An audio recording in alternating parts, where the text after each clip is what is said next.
Should this game be pink or black? I don't know, but we're started. So, welcome to session zero of Song of the Nameless. This is session zero, which is entitled League of Restoration, and you will watching will know why, and everyone here will understand as we can kind of parse through it.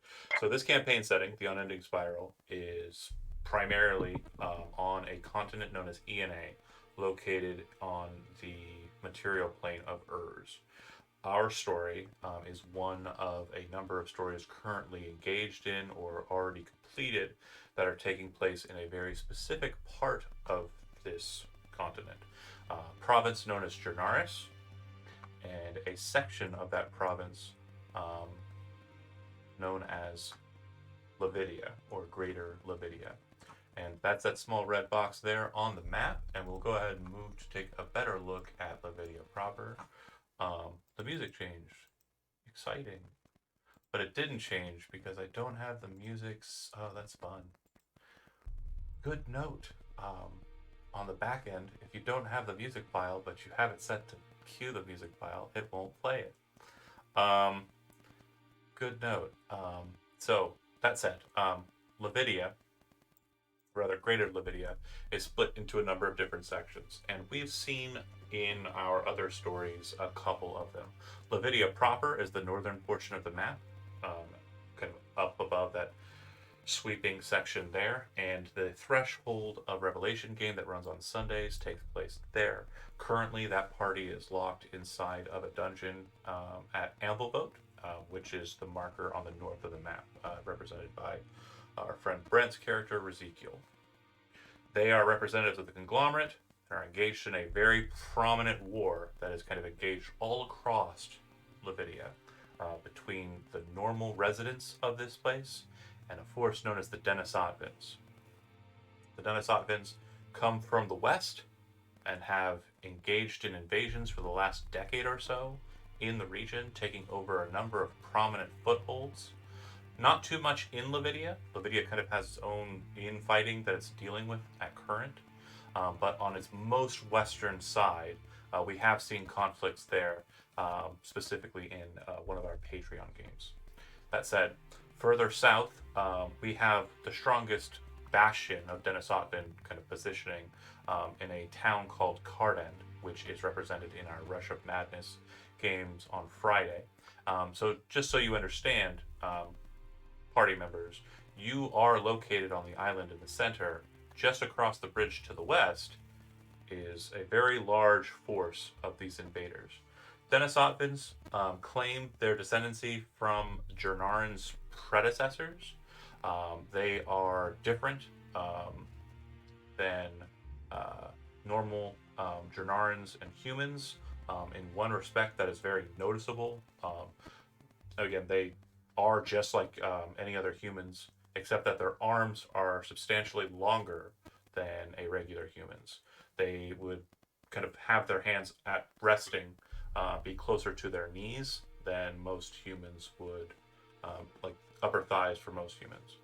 And that's the main difference. They're also well known for their mounts, which are known as the blusa, which are horse-sized fleas that are also known as cliff jumpers, and they are quite horrific. Obviously, they don't suck blood or anything crazy. They just eat loam, but they have very devastating attacks that they perform with these massive fleas. And then to the south is Ulamon, and it is pretty much entirely taken over by Denisotvans, the entire southern side, all the way up to a town known as Gateneath, or Gateneath beneath Urmarag, which is a town that was recently taken over by the Denisotvans during a conflict with their hierarchy, which was played out during the Resistance at the Threshold storyline. Um, the leader of that town, Dahabe, or not Dahabe, my brain did a dumb. Dahabe, not the leader, Jijo leader of this game, not that game. Sorry. Evangeline, um, exactly, Magpie was the player of that game, retreated with their company out of that place and have taken to a position of safety north of there. So again, To further put a point to your position here, Denisotvin's on the western side, Denisotvin's creeping up the Bolita. peninsula on the eastern side. Focusing in on our company here. About 50 years ago, the Storm Herald of Ordris, which is the city state, noted here in the center of the island and markered with Shijo's character, who we'll discuss here in a moment. The Storm Herald, or leader of the city state, went mad and was basically standing against his own people in combat.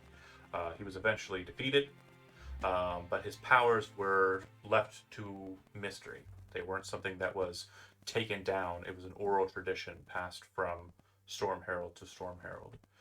Small bits of the information have passed outside of him, but he was the last one who held the secrets, and they died with him. The main purpose of the Herald of the Storms wasn't it wasn't just a moniker. They very much did exactly what the title says. They were able to foresee storms coming to hit the Isle of Ordris, and were able to better defend against it as well.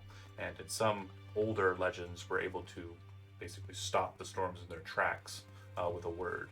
Um, that said, that time has long since passed, and so has the time where he was defeated. In his place, a council has risen up, and they've done their best to rule the town fairly and also protect the town from the weather, which isn't worse than it was. But obviously, if you're able to mitigate the problems of something and then you have to actually deal with them, it very much seems like it's a shift towards not a good position. And that's where we're at. So, a number of folks have tried so far, to say in vain, to figure out a way to stop this problem and to better defend themselves, to get more to a state of regularity from decades past. One such group is known as the League of Restoration. The League has been in existence for quite a while, and their main goal is to recover ancient artifacts, to claim ancient sites that were once owned or controlled by the ancestors of the people of Ordris. This island is unique in the region, in that the peoples who populated the island and made it their home were a blend of peoples, some from the east and some from the west. The Denisotvins, as we mentioned long ago, had quite a strong conflict in their own lands, religious in nature, which led to some people escaping that land. Some of those people made it to Ordris. Meanwhile, to the north, northwest, or northeast, in the lands now known as Sorrowgate, peoples known as the Vazriel, the predecessors to the Parnan people, were multicultural and multifaceted folk who had different aspects. I mean, basically going from one side of Parnak to the other side of Parnak, it was a absolutely diverse grouping of people. But these, like, considered tribal entities or civilizations, were all kind of grouped by historians as Vazriel people. And one such group splintered off from the western cell of Vazriel and ended up here, due to whatever divisions caused them to do so. It is known that the Vazriel folk and the Denisotvin folk came together and created the people of Ordris. So if you are a native of this place and you are a human in descent, you are probably in some way related to both of these aspects. And that comes into play a lot in a lot of the naming traditions that we'll see throughout the campaign. That being said, League of Restoration wants to find not just artifacts for no purpose now, they are keen on finding if there are any secrets that were left behind, any detailed notes or anything, artifacts, relics, what have you, that will show the people of modernity the powers of the past, so that the Storm Herald can be reestablished. Probably not with the same kind of monarchical kind of rule that they held once before, but to maintain the pleasantness of Ordris prior to storms being allowed to roil up the coast and batter the mountains about. One such group, um, members of the League, have been sent out, and we will discuss those individuals now. And we will also then be working on the interplay between the group. We've had some discussion of this in our Discord, but I do want to focus more on the interplay and also with the notifications that I kind of posted, kind of thinking on like how those work out, how those things work out, kind of in a more narrative sense, not just mechanical. So that said, we'll start with Jijo to lead, and Jijo, go ahead and tell us about your character. Sure. My character is Quiura. She is a tiefling artificer, and she has been a part of the league for a long time. Her parents were kind of low-level workers within the league. I think uh, m- not Magnet, Zach was telling us that, or you kind of brought in the idea of there being like these different um, kind of like groups within the league or different experience levels. Experience levels. Yeah, exactly. So they would have been close to the bottom and not really ever maybe even having the ambition to move up.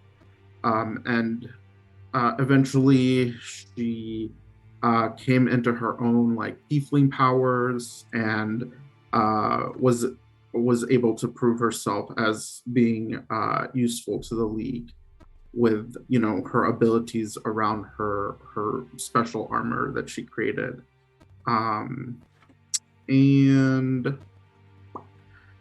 I guess from what we talked about, probably at this point she's been with the league the longest. And we can probably have like this timeline of when people joined the league, kind of starting from when she joined. I don't know if that makes sense, John. Yeah, that's perfect. So that's Okay. kind of why I wanted to start with you. And then Yeah. since we don't have an inkling as to who's next, we kind of have like a array of events, but we don't exactly have like a chronology. Right. Timeline. What I Yeah. was thinking is I don't want to listen to you. Shut up. What I was thinking was, and I'm turning off my sound here, is that once I'm done with you, we'll move into whoever wants to kind of take claimancy for the next oldest amidst the group. Okay. Are you done? I don't know. Is there anything else important? I mean, Quiura is very in. Yeah, oh yeah, she has a folk hero background. She rescued some workers who were attacked by bullets, and that's kind of how she was noticed. Bullets, aka land sharks, for the uninitiated. Mm-hmm. And so she's kind of a little bit patriotic. She loves Ordris. She wants to bring honor and stability and peace to her homeland. Perfect.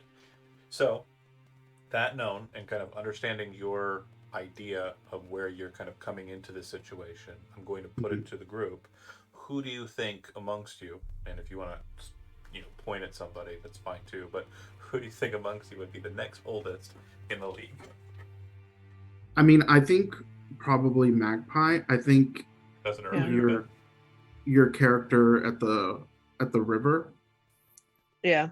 Because I mean, you old. Yeah. I mean, it's either young. Magpie or Skirin. So one quick note, I'm gonna put forward here, and I'm good with that. That's not, I wasn't contesting. I do want to just make sure it wasn't a river that they were located I'm sorry. at. Yes. It's a coastal region, and the reason why that's the case is because I'm putting up a marker that was not revealed, but I'm revealing it now. You should be able to see a small little marker north of the town now. Yeah.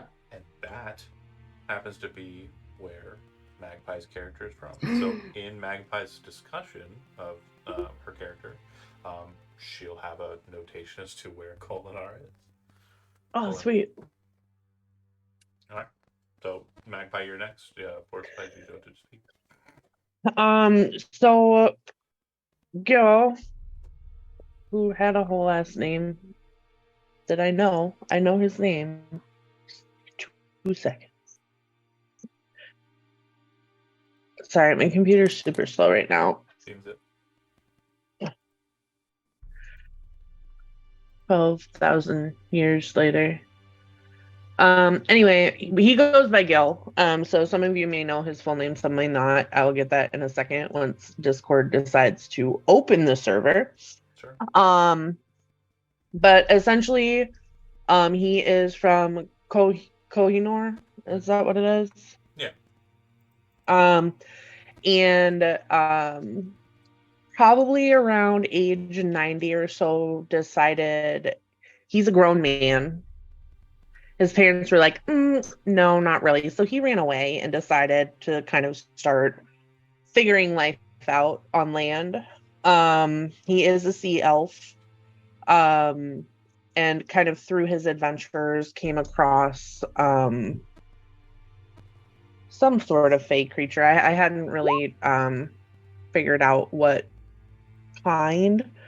But within that first year or two, I feel like he probably got himself in a bit of trouble, and potentially that is where he ran into the League. And then was like, hey, this sounds like fun, and I like learning things, and so just kind of tagged along. And that was probably about 12, 13 years ago now. So, because he's 103. So he's just kind of been devouring whatever information he can find, and is very much willing to kind of go into places other people might not, whether it's due to structural reasons or dangerous because there's some bandits there, or some sort of monster. He's willing to take a risk to get that information. So I feel like that's kind of how he ended up on that sort of team. All right, let me scroll up 8 million years. Sure. So I wanted to focus in on a couple things about the character, just to make sure we kind of have those out on the table. Firstly, your background is archaeologist, so it wasn't really so much that you were just I hate my life, and no, it was more you were kind of doing what you had been trained to do, and were trying to learn more about the cultures that had hit coast. Because again, the truth of the matter is Kohinoor is not just a sea elf city. It is very much a city that is invested in by a number of different aquatic races, sea elves included. So Tritons, merfolk, the like. Some small cells of Saugin, but not a massive culture of them. Most Saugin are kind of raiders by just nature. It's just something that they enjoy doing. But there are a number who have kind of settled down in Kohinoor and kind of work towards the betterment of that city. But yeah, there's also older traditions of aquatic folk who came from the coral reefs and came from the coast. And that's kind of something you would have been exploring in on.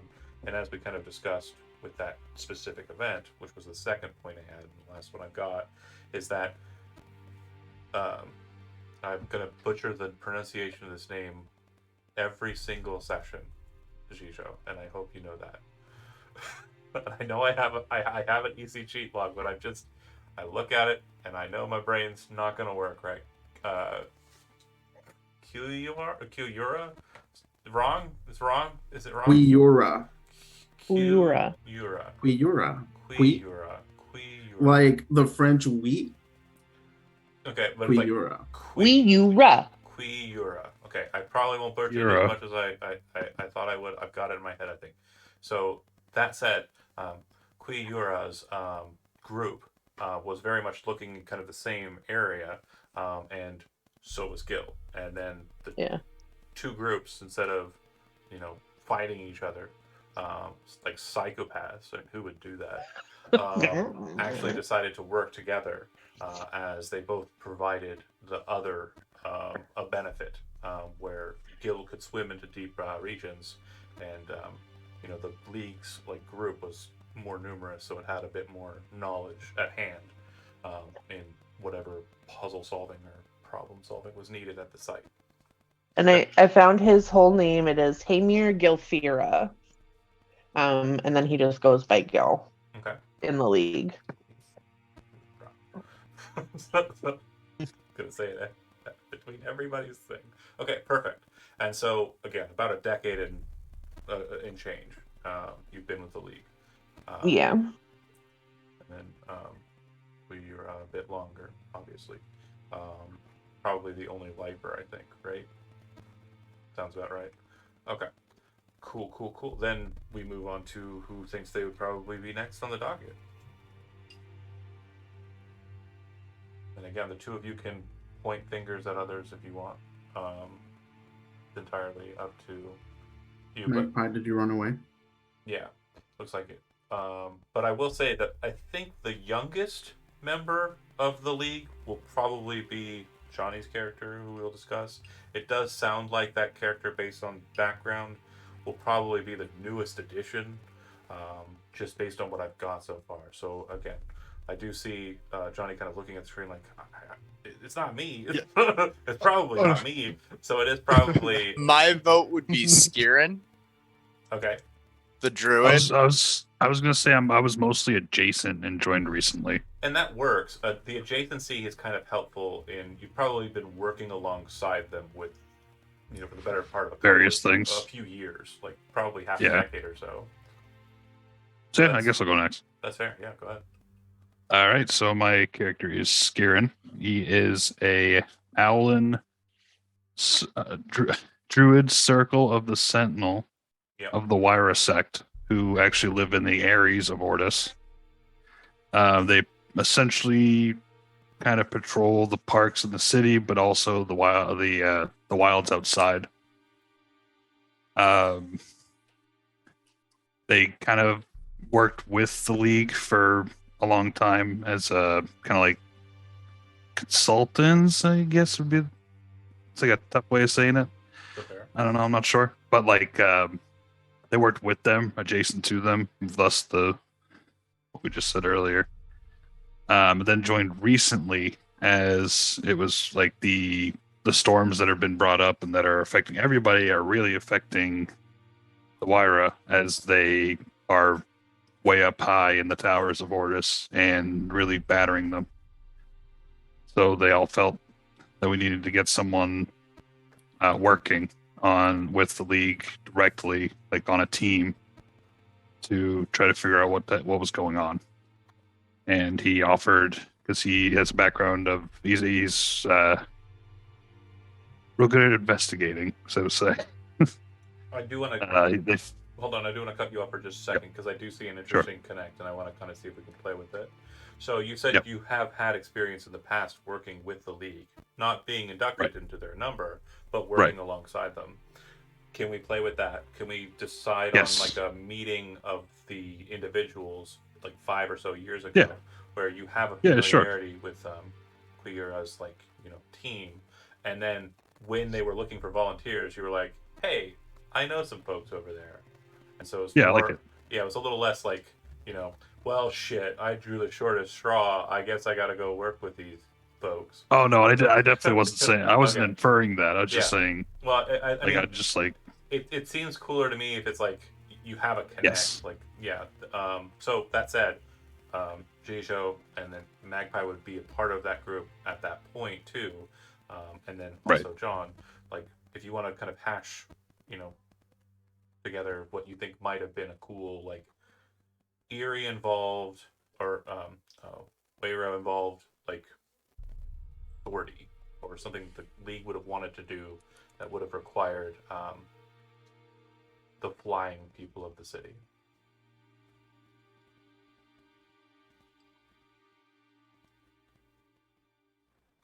It could even be like a weird nature thing too, right? Because Also- we're all mostly druids.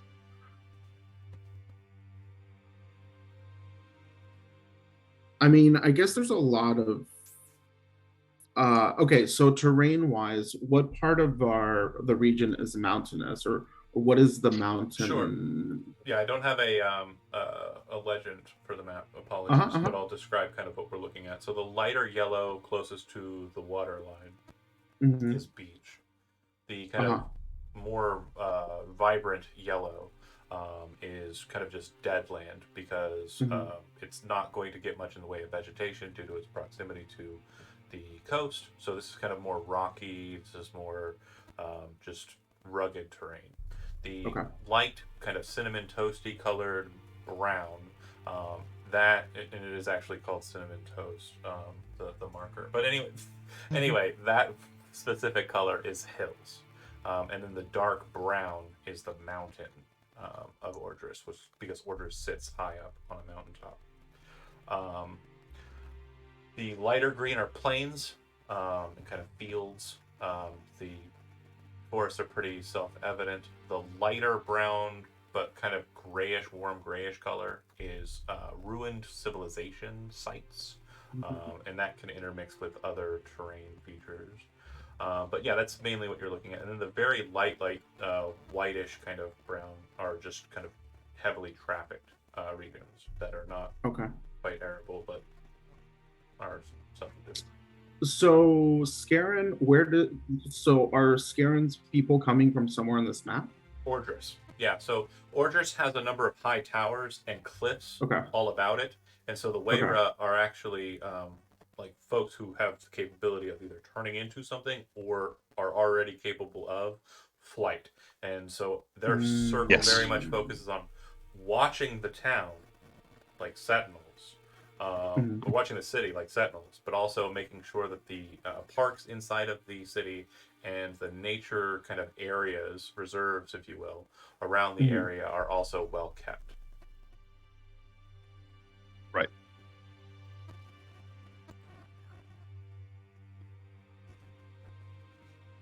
Well, I mean, I guess there's probably archaeological,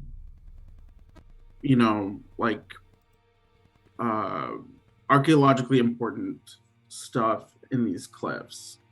So, I mean, I'm certain that at some point we would have needed folks with flight to be able to explore some of these things that are pretty close into the city, especially since it's the highest. Yeah. Yeah, and me and John did talk about having some of the sect live along the cliffs as well. Okay. That's perfect. So it could be kind of more close to the ground and like hilly, maybe like a cairn that's actually present kind of close to the point where the hills and the base of the mountain meet the forest. Mhm. I would say that it could be the case that the League, on rumor and also some kind of tattered notes in the lore books, were able to find that some of the older Storm Heralds were actually buried in these cairns. So it could be the case that to reach Spooky. the tops of the cairns, having someone with the gift of flight was super relevant and allowed for an easier means of climbing. Aggressing these locations didn't actually amount to anything. They were false names. They were what are known as, and a very Thanks common. a lot, Scarin. Well, a very common practice amongst the rulership or the family of Ordric is that they really like cenotaphs.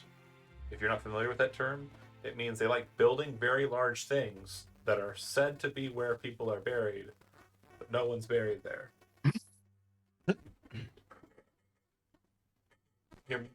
You just kind of take the notes as they're given and kind of That's rude.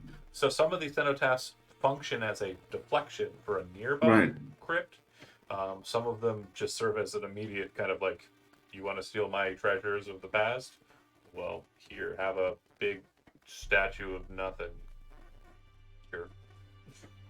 So that's perfect. So about 5 years ago, Scarin Love helped it. with a number of kind of these cenotaphs, and unfortunately nothing was yielded from them. No leads or anything. but still good work and fun at the time. Right. Okay. Anything else to add, John? I don't think so. No. Okay, really good stuff. And then the last two before the very last, we have to see who's going to fight here. It's either going to be Kimmy or Zach. I mean, I'm personally of the mind that it's probably Kimmy's character, just based on her background. But at the same time, Zach, your character is kind of bookish. I mean, you may have, been there for a while too. Anyways, this is a person who would have been there less than 5 years, but more than, like, I think a year is what we were talking about, Johnny. Like, you've been hanging with the league. Yeah. Okay. So yeah, if you're in between there, this is your time.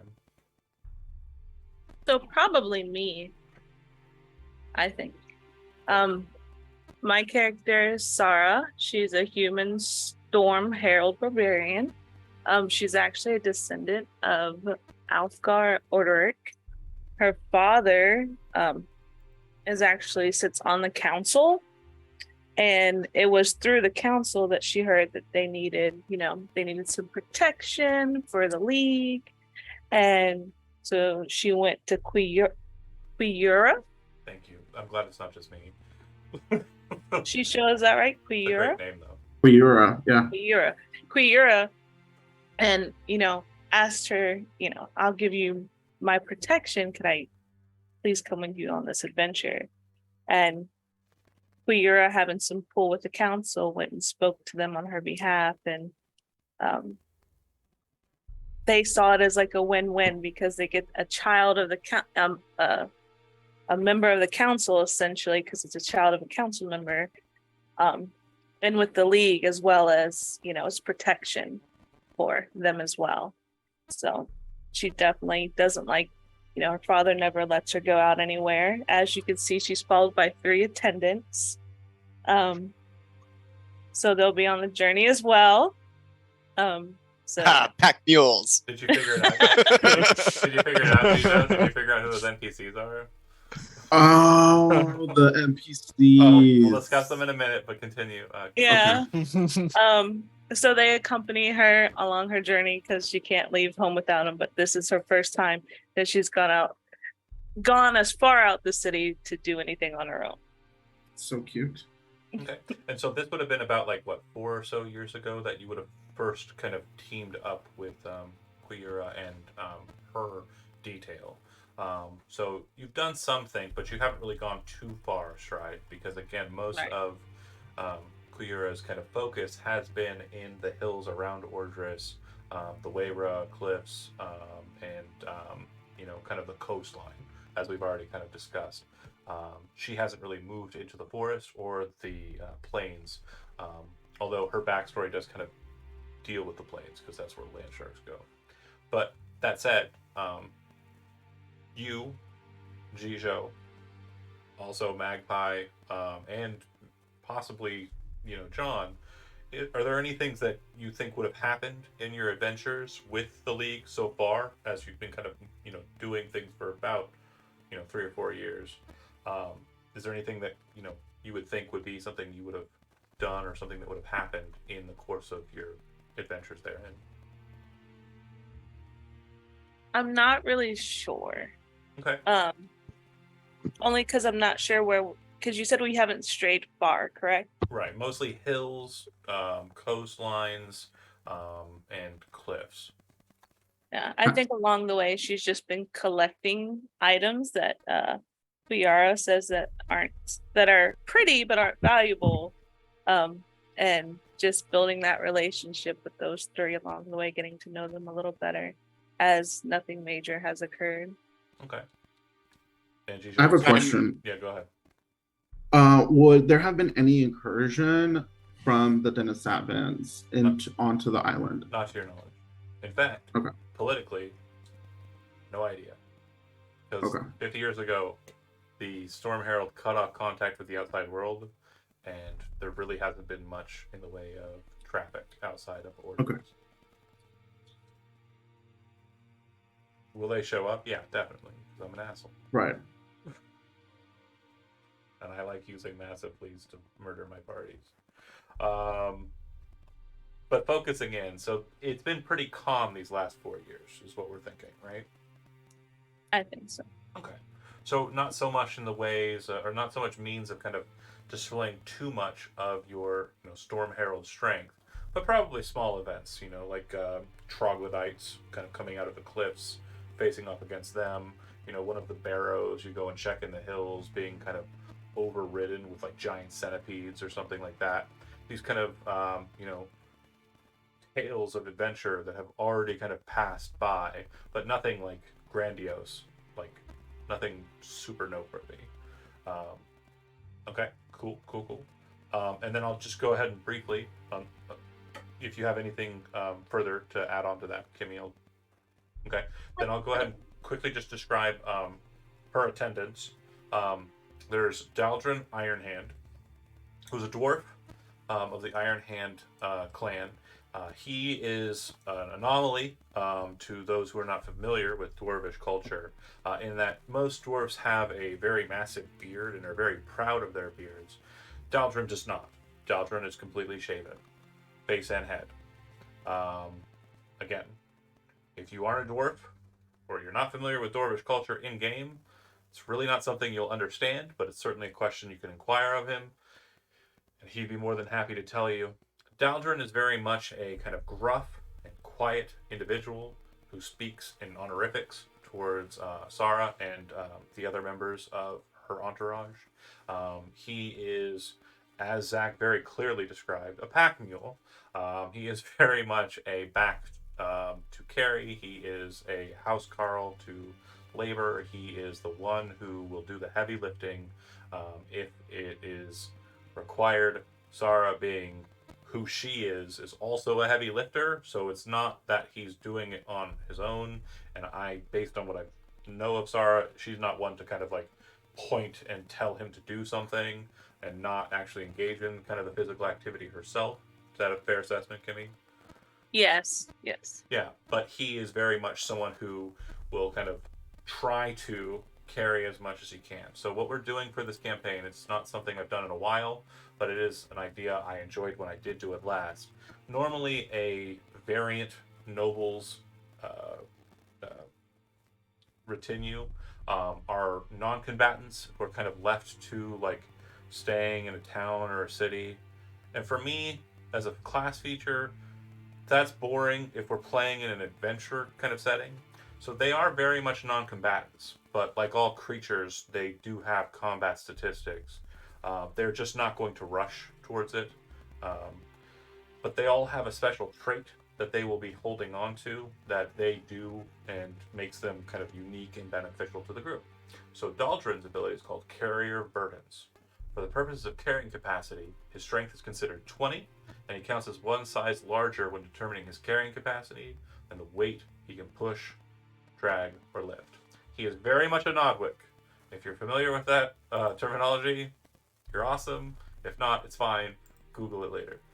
Moving on to the second person, Oleg Huaman is a Jernarin who is very much the voice of the nobility. He is known as a major domo. He's a person who's very much keen on curating the narrative of Sarah. So you'll oftentimes see Oleg penning things down and making sure the story of Sarah specifically is well documented. If you end up in any situation where someone needs to address Sarah in a formal, kind of noble fashion, Oleg is the one who steps forward and very much kind of tries to mediate that situation. Oleg, his special ability, keys with Sarah's background feat. Sarah has the background feat Inspiring Leader. Oleg, if he's available, can assist in the speech that is orated by Sarah during that feat's use, which takes about 10 minutes and can target up to 6 characters. And if Oleg helps, Oleg adds his charisma modifier to the temporary hit points that would be granted by the Inspiring Leader feat. So +3 in addition to what Sarah normally brings to the table.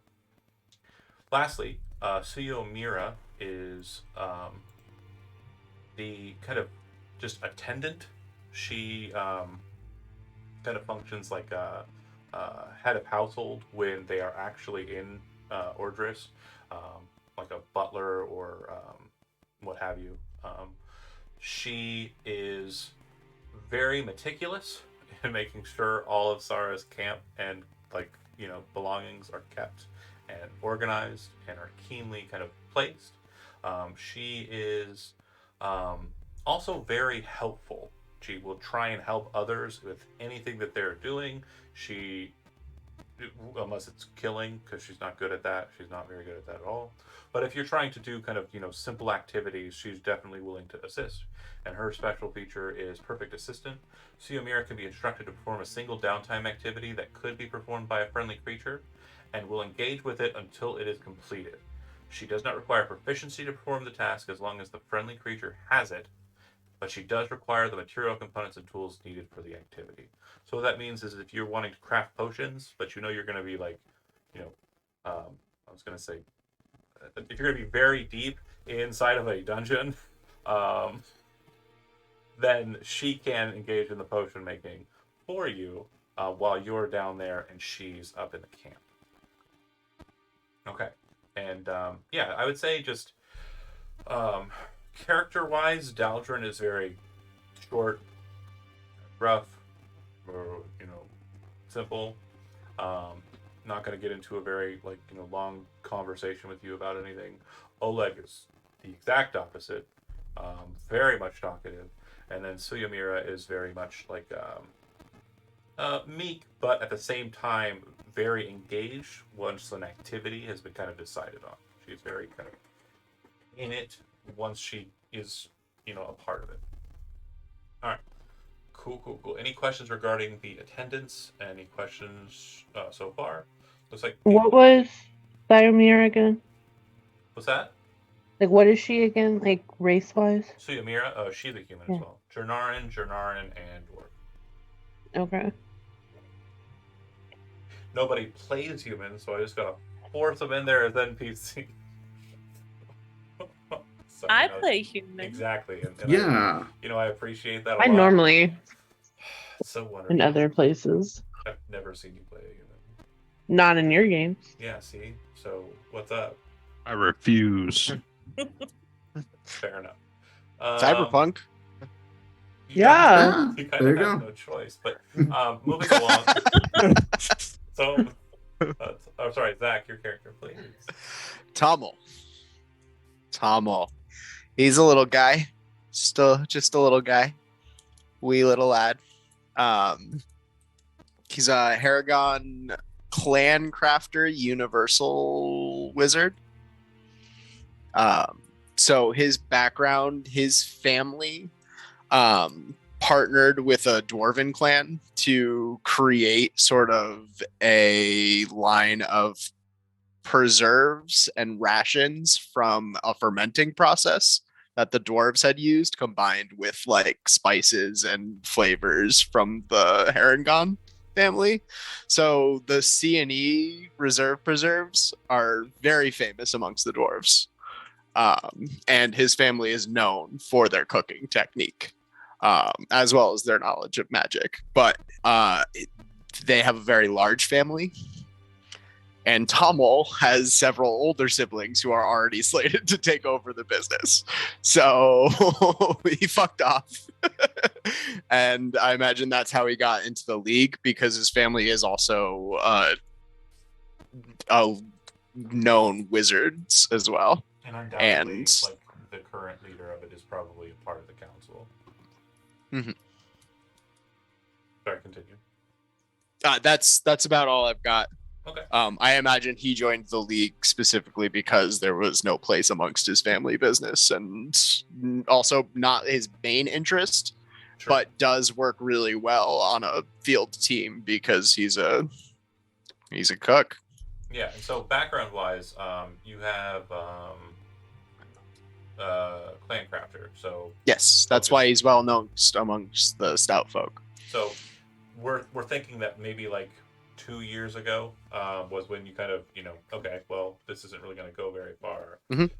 and decided to kind of join up. And in your processes, like in your kind of mentality, you're probably skipping from, job to job, doing things for the family, and kind of came to a realization that it wasn't really going anywhere. So that's probably where you kind of picked up a lot of your bookkeeping. Mhm. That's why you were a pretty easy addition for the league.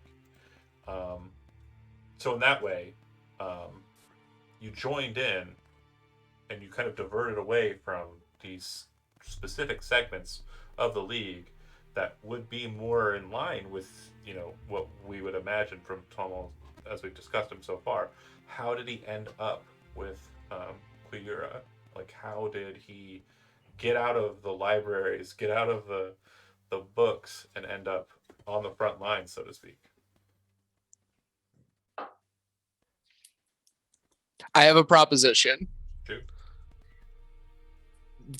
Family is well known for their cooking and their preserves amongst the dwarves. If Daldrin doesn't say much, if anything at all, the one thing he suggested to the party, get him in.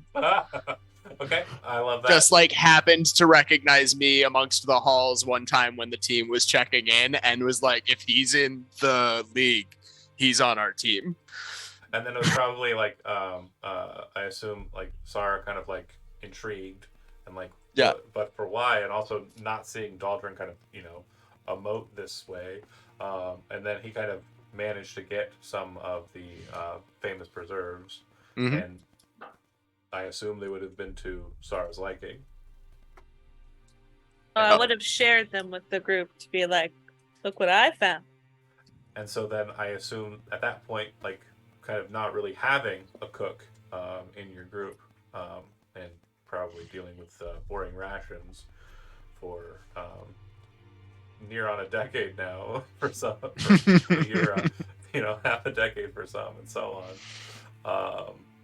And yeah, I assume it was an easy addition. So that's what you were brought on to do, is to basically maintain kind of a well-fed group. But once you started kind of adventuring with them, we start to see a bit more of your capabilities. Is that fair?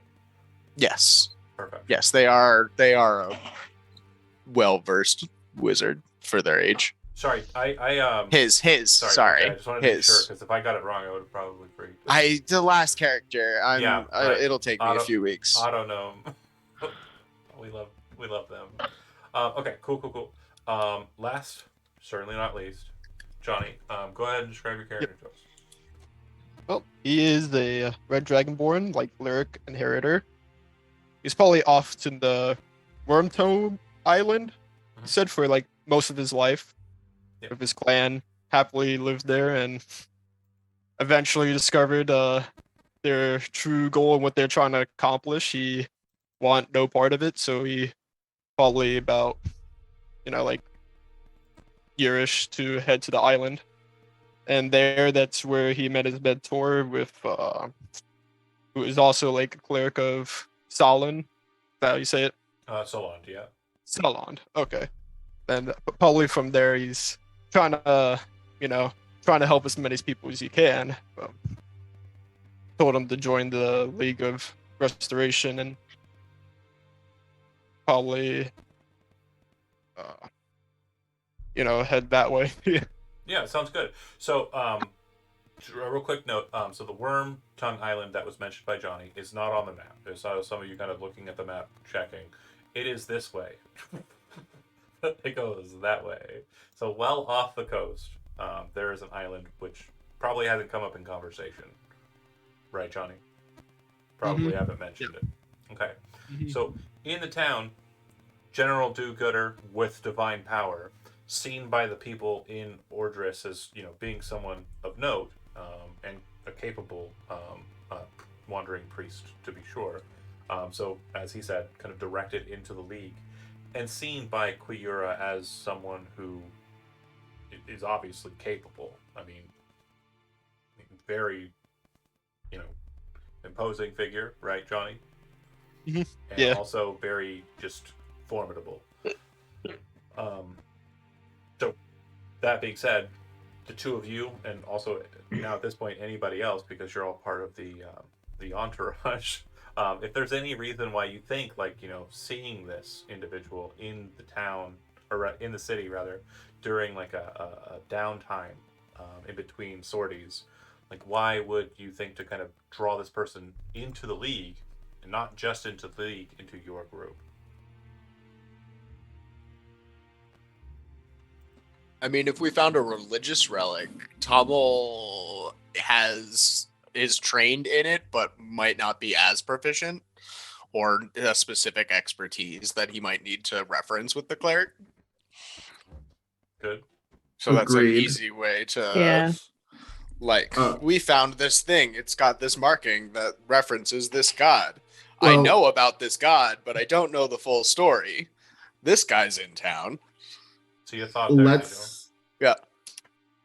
Let's just make sure that he's trained in religion. Oh yeah, Yeah, we I did. am. Yeah. Okay. Yeah. That's a funny as hell joke, by the way. It's not. That's It's a joke not a for the joke. audience. It's that joke. You're not the only, and it's not the only time, because it wasn't just the Tuesday game. I think I have a cleric in, well, the Friday game they've got a cleric with religion, but I think No, I think Rolling Rock. my didn't have cleric in our game, no religion. it. Yeah, exactly. And You, Kimmy. Yep, Jesus. no religion. No, the ranger without nature has religion, though. okay, cool. Oh. Why do you do this? Hey, Fucking have that Shiso failed game. one time. I don't think you failed one time either. No. Okay, so Uh, Johnny, Yeah. you're trained in religion. Yes. Okay, you're Yeah. in. So If you had said no, that would have been it. He'll end the game. Yep. Just gotta Party's make a new over. character. to help with the connection here, obviously there were things happening on the island before it was seeded by its ancient ancestors, the ancient ancestors of Ordris. And I don't mean to say peoples, I mean to say more kind of just loose groupings of, monsters and such. But a lot of the things that were present in this region, because all of Draenar's had them, were dragons. And so, Dragons. being Dragons. a priest of Soland, the god of dragons, or rather the power that rules over dragons, represented in the god art and in other religions, the Achaemenid, Danid, etc., this is a very kind of important thing to have. I mean, a person who not only understands religion, just in general, but also one who specifically deals with a religion that might creep up in these spaces. Because dragon worship. Excellent.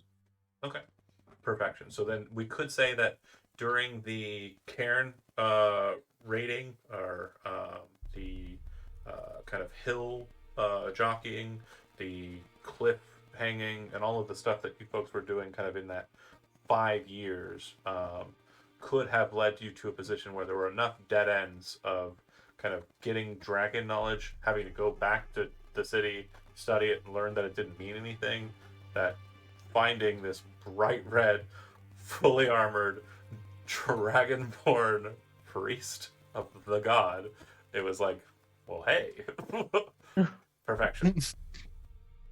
Okay, great. So it sounds like we have an understanding as to how, about a year ago, the group as a whole came to be. And in that year's time, there's been kind of small individual quests therein. But the main thrust of the narrative is that what you have explored so far has led you to understand that there is a possible gravesite of a known storm herald, a known herald of storms, a location that you feel is tantalizing. This should be a place that has very important historical significance. However, as is always the case with your company, it could also just be another cenotaph. That said, the location is to the east, specifically at... Oh, I have a name for this. Hold on. Give me a second here. Specifically at where the Alapa River meets with the Ordris Lake, which is that small body of water there on the bottom. And then you'll see the drawn blue line. That's the Alapa River. At the point where the river meets the lake, near there is a site that is definitely important for your notation. Now, it is known that the League has sent people there. There is already a detachment there that is engaged with the typical fare of archaeology. It's the boring part. They are already engaged, at least from your understanding, with that process. They were sent out 3 months ago. Storms have been bad in this region. The rivers have swollen at numbers or at several points, to the point where there were a couple of months where the rivers actually like filled out the surrounding canyon areas and knocked over forests too small to stand against the waters. There were even some rumors of ships being cast from off shore inland by these large kind of rivers, just becoming massively full due to the storms, and pulling seawater in from the coast. So yeah, that body of water, the lake, is a saltwater lake, and the river is not a freshwater river either. It is saltwater that flows from the north. Then yeah, if the rumors are true, whole boats have been kind of lost in the jungle, in the forest area. So it is your goal to head down the mountain, up the hills, past the lake, to where the river meets the lake, and find the cenotaph, or the crypt, whichever it may be. So focusing in on that, and kind of working towards making sure we have a strong acclamation for the group, party as a whole, discussions as to kind of mechanically what we're kind of presenting here that's different than normal D&D campaigns that you're in. I'm going to open it up to the table, discuss amongst yourselves. If there's any interplay or any thoughts or anything that you want to engage in, if you want to kind of like give a brief kind of summation of like how your character acts and operates, because again, this is knowledge everyone would have. You've been hanging around one another for at minimum a year, at most 13. So you kind of have an understanding of one another a bit more intimately than just a group of schmucks who meet at a tavern. Did you say there is a group already there? Yeah, so it's a small Like an detachment. excavation team. It's an excavation Okay. team.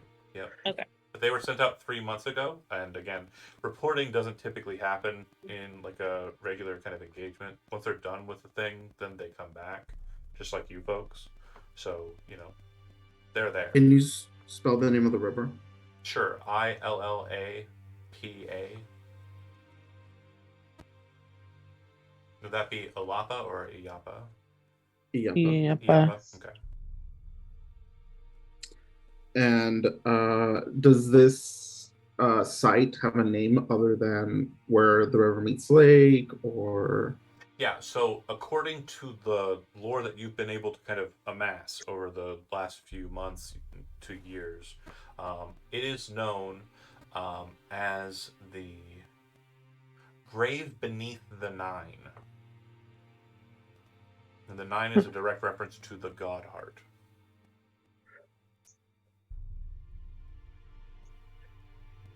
If you're not familiar with the God Heart, I will discuss them in brief. So the God Heart is a religion, an older one, and again, not a true one, that focuses on 9 aspects of a deity that was split, and it's mainly focused in Jernars. It's kind of a religion of ancient Jernars. It's widely believed that the Denisovans eschewed the God Heart in early times for worship of Atavius, specifically the arrow of Atavius, who's the god of law and chaos. As you may have read in the handout, the real gods, hold on, let me do that real quick. The real gods are a triumvirate of gods, each one representing a dichotomy. Atavius is the god of law and chaos, so he is the order bringer, but also bedlam. Then there is Ashtar, the goddess of good and evil. And sorry, Atavius is not a god. He is. Hold on. No, got it wrong. I already got it wrong. Atavius is a god, male coded. Ashtar is a deity, good and evil. And then Halloween is female coded because mom, she is life and death. My brain did a dumb. Right. So, anyways, those are the three gods. The triumvirate, or the warring triumvirate, more specifically. And yeah, Atavius is, when kind of worshipped as an order bringer, can be seen as a bit of a tyrant, or like a might makes right kind of law mentality. And that's very much the way the Denisovans play. Other folks are a little better at their worship of Atavius, see Osirians. But yeah, that said, the God Heart is split into 9 aspects. It is this ancient divine nature that's separated into 9, and surrounding the 9 are all of the lost powers and beings of divine nature that are kind of scattered to the winds, and the nothingness, which is just this all-consuming force, according to the worship of the God Heart. Each one of the 9 represents one aspect of magic. And when I say magic, I mean like a school of magic, and kind of a focus on that. And they also fall into line with the alignment chart. So if you want to take notes, this is just going to be a very quick summation. Lux is the highest point of the 9. Lux is lawful good. Lux is the focus of divination. Lux is known as the Watcher on high. And Lux is also seen as a tradition that has carried over into Atavian worship, the Order Bringer. Below Lux is Fatis, that's Phatis. Chaotic Good and Conjuration are the 2 aspects of Fatis. Fatis is seen as a warrior who brings all to them to engage, to fight. To fight what, you say? The nothingness. The war of Fatis is always the war against nothing, the end of everything. You said what was the alignment? Chaotic good. Or sorry, neutral good. My brain did a dumb. The next one's chaotic good. And then What was the the name? What was the magic? name again? Fatis. Phatis. And then what was the magic school? Conjuration. We like notes. This is great. Okay. Solera is the chaotic good aspect of the God Heart and focuses on universal magic. Now, universal magic is something that will be explored here as Tomel is playing a universalist. But in older forms of D&D, there was magic that was not considered typed. It was just universal. It was kind of just magic. And universalism in this campaign setting more focuses on the connections between all schools of magic and kind of the creativity therein. And so Solera is... Go ahead. Sorry. Oh, it's okay. It was a hiccup. Solera is seen as kind of a unifier, but at the same time is seen as a powerful magical force. It is one of the more magic-minded aspects of the God Heart. We good on the good side of the God Heart? Yeah. Moving on to the neutral side. Hoagi is the neutral, or lawful neutral aspect. Abjuration is the focus. Dwarves of old and some traditions of Goliath are very keen on Hoagi. Hoagi is seen as a crafter, a master of creation of armor, and smithing for the means of protection.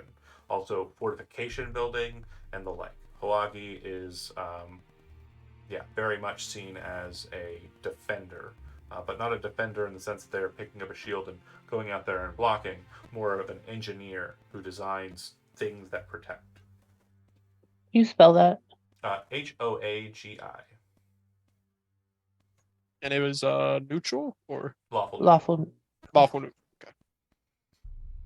Next up, we have Oru. Oroo, not to be confused with Oru, a dragon that was mutilated and murdered in the Saga game, but for good reason. Right, Brent? The Oru we speak of is a serpent, but not a dragon. Seen as a banded serpent with horns, black and white banding, and is seen as the center of the god heart, but also the string that connects. Their symbol is usually the serpent coiled around the other 8 aspects, with their own aspect kind of centralized. They are true neutral, and they focus on transmutation. Oru is very much the change in the winds for the god heart, the one who reorganizes the god heart for purpose. They are, the shifting serpent. Sorry, what kind of magic? Transmutation. Chaotic neutral, last of the neutrals, is Kernobosk. Kernobosk is known as the Stormheart. They are very much in the minds of people who still worship the god heart, or even kind of historically or religiously focus on it, as you folks would do. See Kernobosk as the problem at current. They are very much the wilds of the world. Not evil, bad, not good, but yeah, just destructive.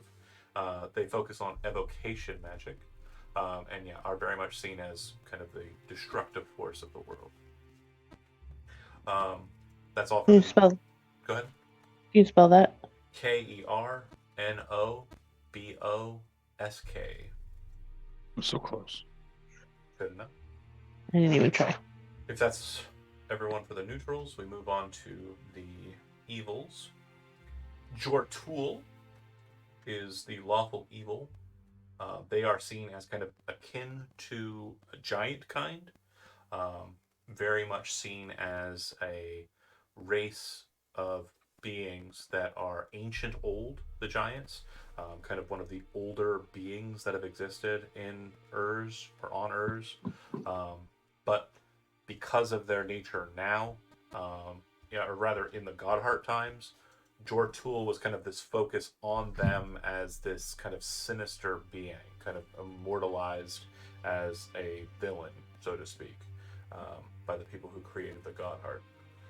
Jortul is lawful evil, very much focused on the structures that are kind of akin to dwarves and giants being related, kind of coming from the same aspects of their beginnings, and is very much focused on necromancy, due to the fact that the giants in the Godheart's created times were very much focused on restoring their lineage by whatever means necessary. The death giants were kind of created in these times.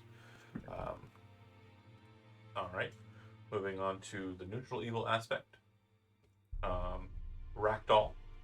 Rakdal is the enchanter, the will breaker, the taker of servants, although a harsher word for that.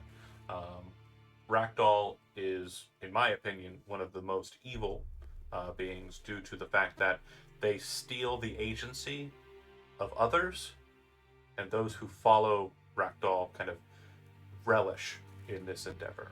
Stealing the agency of others is kind of seen in the Godheart as kind of a cardinal sin.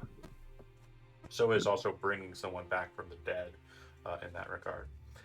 And then Rakdal spelled Rhakdall. No one was close. Don't lie. I got the Daal. I put. Okay. Last of the evil aspects is Harkan. Oh, he was enchantment. Correct. And Harkan is, in my opinion, the lesser evil. However, some would argue that Harkan is chaotic evil, and they are focused on illusion magic. Harkan is most commonly represented by a house cat, and they very much are focused on their own personal space. They're very much focused on their own desired reality. They see the world as they see fit. And so people who kind of follow the Harkan model, or anyone who kind of puts Harkan into kind of like religious structures, will kind of utilize this deceptive nature, this treachery, and kind of deceive those who are kind of engaging with the process. So yeah, a little lesser evil than, bringing back the dead and making it do what you want and making the living do what you want. But yeah, I mean, still kind of bad, I guess. That's it for the main aspects of the God Heart. As we discussed, Soland is representational in the God Heart because the God Heart was broken by Soland during the War of Sword and Serpent, as dragons are wont to do. And then we already discussed the nothingness, and the loss is everybody else's gods if you are an adherent to the God Heart. So the Warring Triumvirate are lost deities. This is the real God. People who worship saints and powers, those are all lost. Those are all things of divinity that were kind of just removed from the God Heart when it split. Any questions regarding the God Heart? Okay, cool. Moving on then. So that's something you will be kind of looking at when you come to this burial site. It's something that seems to be kind of connected to it. Which aspects of it, you're not sure, but definitely something that's going to come up. Any questions on anything we've discussed so far? Anything that you kind of want to engage in? Just leave the table open to you.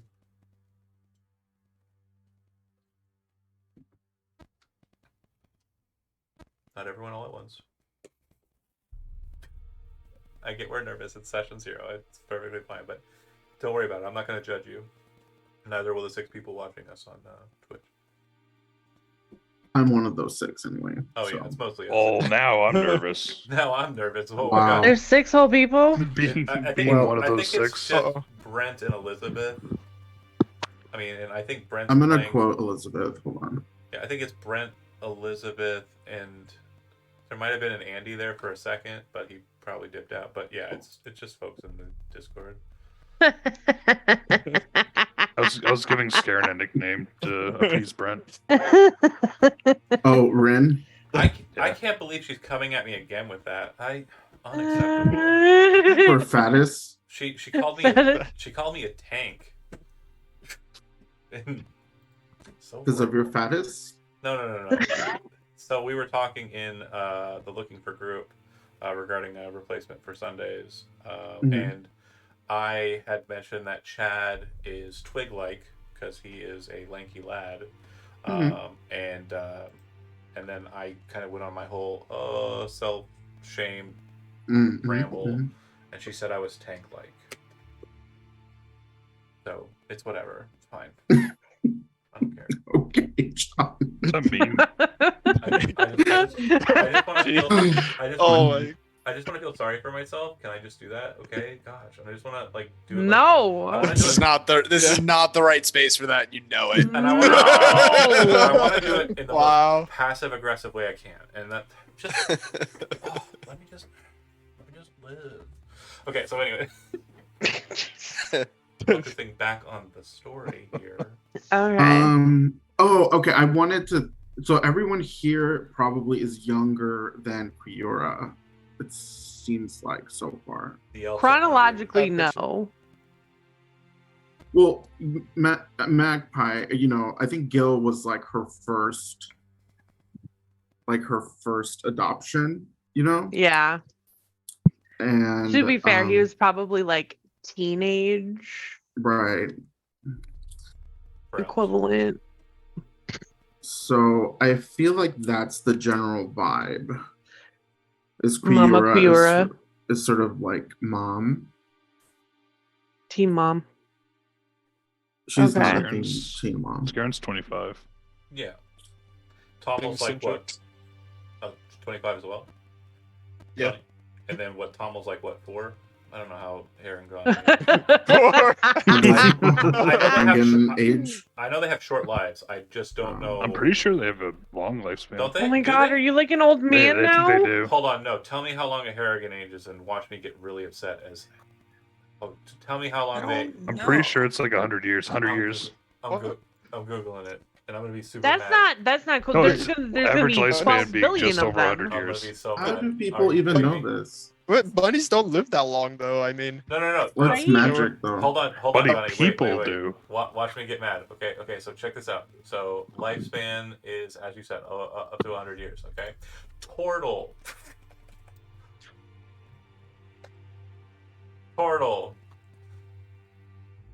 don't tell me. Yeah, it's like, oh, it's not this one. It's like they live like 5 minutes, man, comparatively. What? Pardon? Please, Portal. no. Like, Make Okay, that but make do they sense. still have like the fertility of rabbits? Because if Holy they live portal. 200 years, that's like 7 billion. 100. 100, not 200. It's about No, human. the turtles. Yeah. What'd you just say to me? Turtles should live like 1,000 years if that's the case. Yeah. I mean, the longest living tortoise has lived up to 250. Talk No. about tortoises, though. Live an average of 50 years. No. Rachel. What? Rachel, No. older Okay, than 15 no, that live is- an average of 50 years. So the tortoise does not beat the hare, okay? Because the hare has another 50 years to keep running. Whoa. Well, that is It's What is this absolute backwards? madness. Why? That's some bullshit. I will say that is very. in my campaign setting, turtles live as long as elves, and elves don't have a cap. Thank, That makes I sense. to think me. that's very Look at fair. thank you. That is an actual crime. They can live that up they- to 250. That's so crazy. Oh, They can live up to Oh. 250. The up to. Harrigan? Yeah. No, I think that's. Oh, the is that tortoise. Harrigan? Oh, the tortoise. The Or tortoise. Oh, I no, think no, he no. like started googling Wait, like Galapagos hold on. tortoises. Oh, I No, love those I- babies. I was in some like subsect, like some person's. Yeah, average of Random thing. 35 years. Yeah, thank you, Brent. I just caught your DM. Yeah, That's over 100 insane. years for the rabbits. That doesn't Average of make any 35. sense to me. I don't Like, get do it. they have? Well, to be fair, the Herringon are Fae. Okay, that does make sense. But do they have? The turtles are Rabbit. tortoises. Tortoises. Just saying, Fae? like they're not rabbits; they're Fae creatures. Fair enough. So they So just I'm- look like rabbits. Oh, they. Okay, that But makes do they sense. have rabbit fertility? Because you said that he has Oh, a yeah. very large clan. Okay, so then that means that there's Like- probably 12 billion herringon on this island. There are actually only humans that are. Be right back. My cat's about to get smacked. Herringon are actually just, or humans are just Herringon in disguise. Shaved. And then push back the ears. I don't out. like where this Yeah, is going. Yeah, at all all. the ears are like tied up underneath a hat. don't- Everyone in you this don't like- campaign you is don't- wearing giant top hats. Every single image John shows us of an NPC has a giant top hat You don't- on, you- or wait, has hold on. Marge You- Simpson hair. You don't like the idea of all of the characters being either bunny boys or bunny girls in my campaign setting? Well, why not? I have a personal vendetta against bunnies right now, so Well, there you go. I don't know how much I can take of them anymore. Well, that's awesome. No offense to Tim. No offense to your character. I'm sorry. I'm reading that Allen Stone. Reach adulthood until 30. Or Wait, are you asking when the Kennelborn? Well, I don't even know what the Kennelborn ages are, and I stole it from a much cooler creator. So no, Allen's only reach it at 30. Craziness. So, anywho, Well. can't Oh mention- my god, the Twitch chat is like deranged. I gotta navigate away from it. It's just a bunch of degenerates. It is. Anyway, degenerates in this community, but there are degenerates. Anyway, Ugh. focusing back, I think we've got most of what I kind of wanted to muster, but I do want to leave the ground open here. I do want to make sure that the time and the kind of space is kind of left to you folks to kind of discuss. And we can also discuss too the nature of the rules I posted in notifications if there are any questions as to how those will work.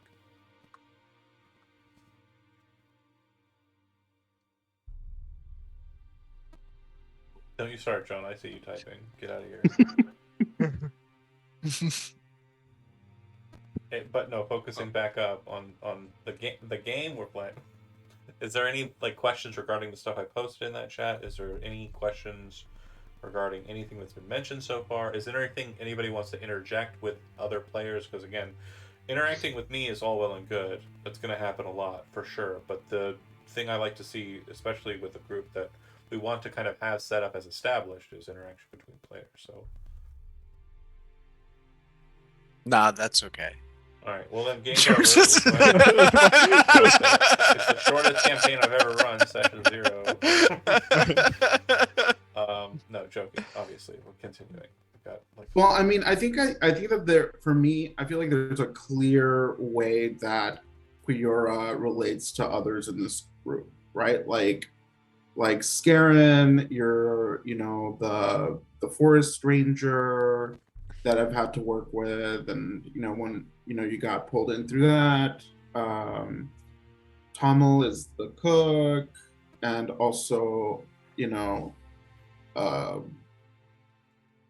arcane, has arcane knowledge. But how do they relate to one another? Do they hate each other? Oh, Owl and Bunny. Has Scarin tried to eat Tommel yet? That's true. He has? Well, I don't know. Would he be tempted? Only as a wild shape. Is this Yeah, taboo? maybe as a monstrous wild shape. Yeah. As an owl bear. Not There's really. like an incident between you two at one point. No. Okay. Completely in So- control. Mm. John, they're asking you questions regarding, your interaction with Tommel. No, I would definitely not try to eat Tommel. Okay. I would have seen this type of. There's other Haragons around, It's Yeah. not like a news. Apparently a shit ton of them. Yeah, right. Has Huh? Cendrix burned Tommel because he lights things on fire He's very randomly? fire oriented. Ooh, You ever singed his hair? Why are you trying to burn the Maybe. bunny? Why is everybody trying to harm the bunny? Why is Throw the I'm not fucking- trying. It just might accidentally happen, not like intentionally. Just Would you sneeze? yeah, probably when I sneeze or something. burn, I mean, just one trying to- thing. Trying to burn his food, probably. burn the bunny You butt? just Nah. I don't know if anybody saw it earlier, but my cat, I have a Manx cat, and he has a bunny tail. It's cute. Oh. Jealous. I mean, one interaction that Tommel and Scarin could have is Scarin could be patrolling one of the park's reserves and see Tommel just picking herbs, and he's like, "What's he doing down there?" Flies down and be like, "Hey, what are you doing there?" Says nothing, questioning him. scurries away. Hey, you get back here. So Then they become Scar- buddies, and he gives them food, and it's all good. So Scarin's a cop. Ah, He's a park ranger. just Park keeps hippie. making cops. Just keep making copies. Just keeps making cops. different departments, but he keeps making cops. It's Yeah. suspicious. Lord. Waiting for Ice Cop next. God, Ice Cop. ice. That's cold. Oh God. Um, Sorry. No, absolutely. Never fine. apologize. We have a long tradition of such jokes. so we talked about Quiera being like the leader of our group, but what does leadership look like above you? Is like my question. Do we have leadership above you? Or is there a directive above Quiera, or is it Is it? Do we have a serious amount of autonomy as an independent cell? I'm going to tell you from my perspective, absolutely no planning regarding the structure of the League of Restoration.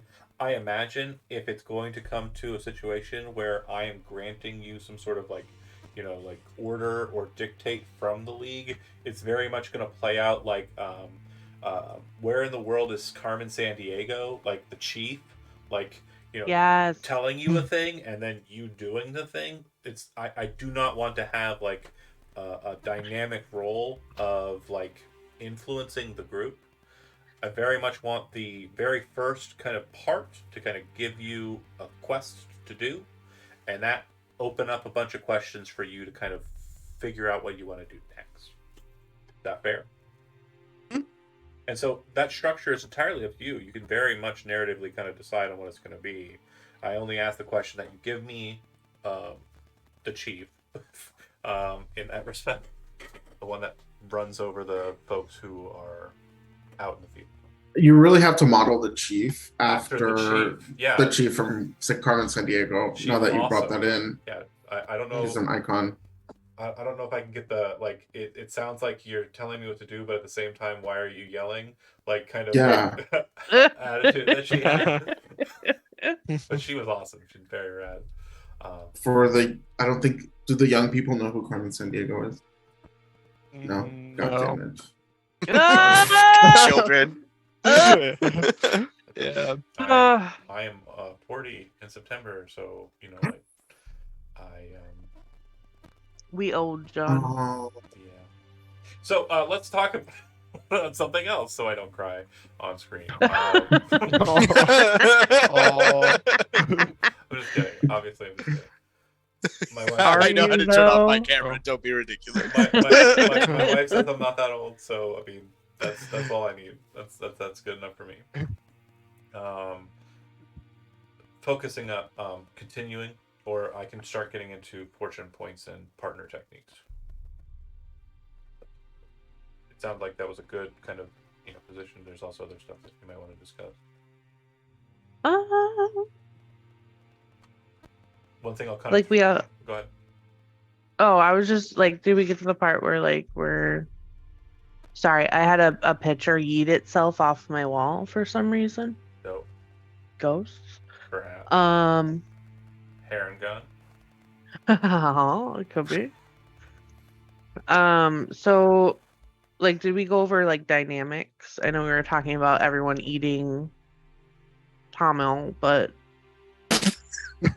Yeah, no, like... absolutely a great idea. So dynamics is a good kind of position here. We do have one that's been kind of focused on, and we definitely understand it. We get it, Gigi. Yeah. You're the team's mom. We got it. yeah, right. And the teams. Yeah. We get it. Okay. No, I love that though. 100%. No, I know, but I'm like, that's it. yeah. That makes Yeah. sense. So Right. I mean, kind of focusing in, and I kind of like give my kind of position on it, so we kind of have a bit of more of an open air because Mhm. leaving it so far has not worked. So I'm going to focus in on who I know and who I kind of understand. Gil is very much an adventurous, young, kind of like fluff-minded guy who's very focused on like the details of the past. And the best kind of analogy we can kind of create in real life is that he's Indiana Jones, but not like Indiana Jones in the movies, like Indiana Jones in like the Young Adventures of Indiana Jones, like very much like I'm gonna jump like head first or feet first, whatever jumping seems right at the time, into a problem in a situation, solve it, and then escape like successfully. He just kind of throws himself at things. Sees the thing he wants and goes for it. That's the way I've kind of pictured Gil based on our discussions and everything we've got so far. Definitely. Great.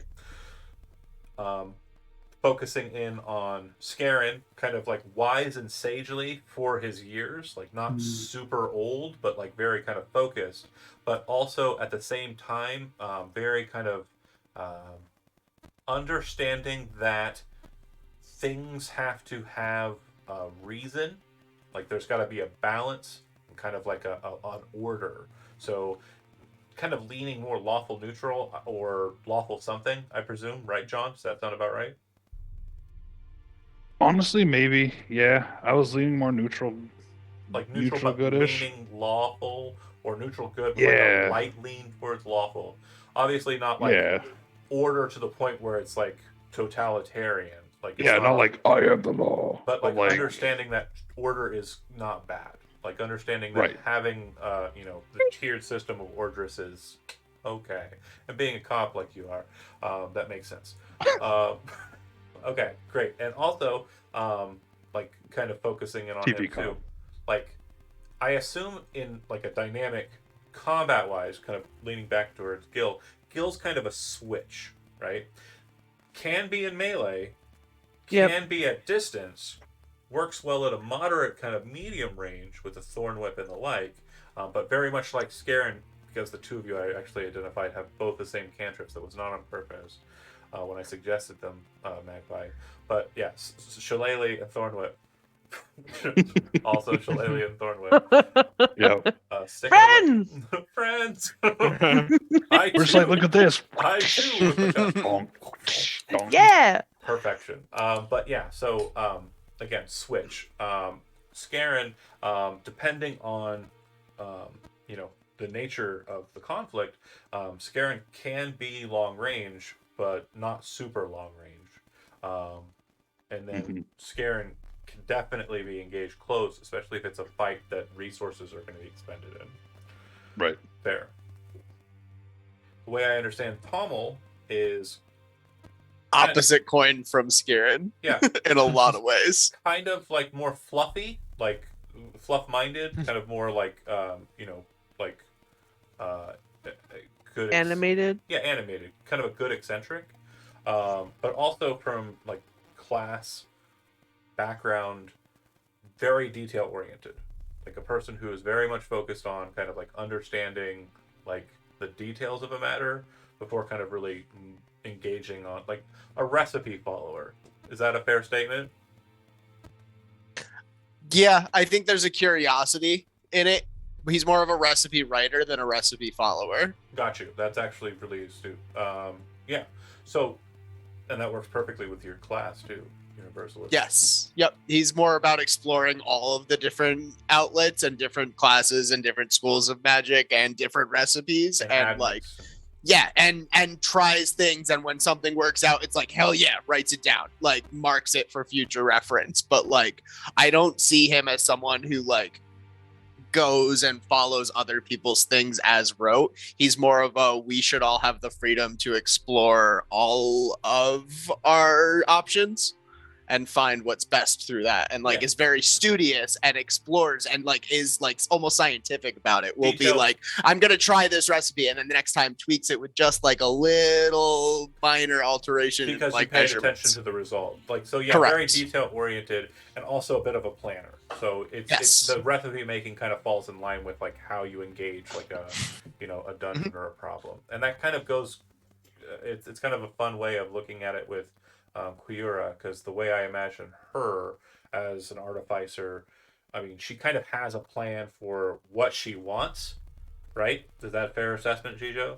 And so having this person who's wanting to kind of like, splash something in there, or do something like that's not quite aligned with like, what works, is probably going to be a fun interaction for the two. Like, we should just go in there and fight them. Sounds like a great solution, but like, what if we also threw grenades or something crazy? I don't know. Hold on. What if I just grease the whole room first, though?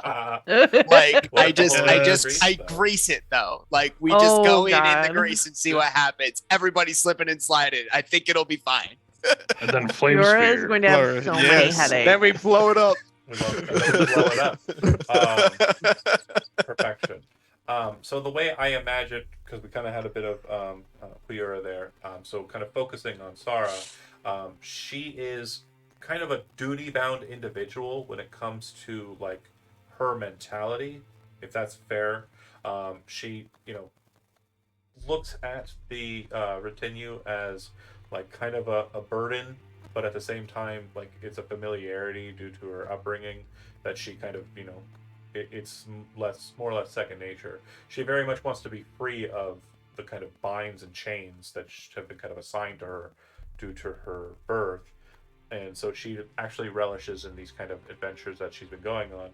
Again, none have been super great, but like even still, like compared to, practicing glaive technique in the courtyard, or studying the histories of the Ordric line, compared to that, this is great.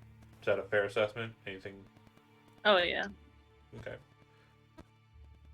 And then, last but not least, Cindrix's backstory is very focused on how Cindrix, I think, is going to operate, and I'm not going to give any of that away if it hasn't already been mentioned in the side or in the column thing. I'm going to very much keep that to Johnny to divulge that. It's definitely something Cindrix has probably not talked about in character, so I'm not going to burst any bubbles here. Obviously, Cindrix is, from what you've seen, good-hearted, focused on bringing the light to the darkest corners of the world, and very focused on kind of, burning away the evils that kind of plague the land. And from what you've seen in the short time you've known him, a certain kind of familiarity with draconic knowledge that has been kind of divulged in study, or kind of brought to earth, or brought to light through your sorties. Fair, Johnny? Yeah, that is indeed fair. Okay. I wrote in my notes, good boy. Yeah, I mean, we kind of have the four kind of paradigms of simple character, like the Seinfeld group. We have those all kind of here. Another ancient reference. Nice. Or Teenage Mutant Ninja Turtles. Ancient. Oh, even worse. Cindrix is They're just Raphael. Going back in time. Garen As long as I'm not George, I'm okay. Scarin is Donatello. Tomo is Michelangelo. Quira and Sara are both Leonardo. Gil's a bit Michelangelo, but a tiny bit of Donatello, because archaeology nerd. So yeah, we've got a good spread of Teenage Mutant Ninja Turtles, is what I'm saying. I tried doing this analogy the other day with my Sunday group, and someone got mad at me because I called them Leonardo.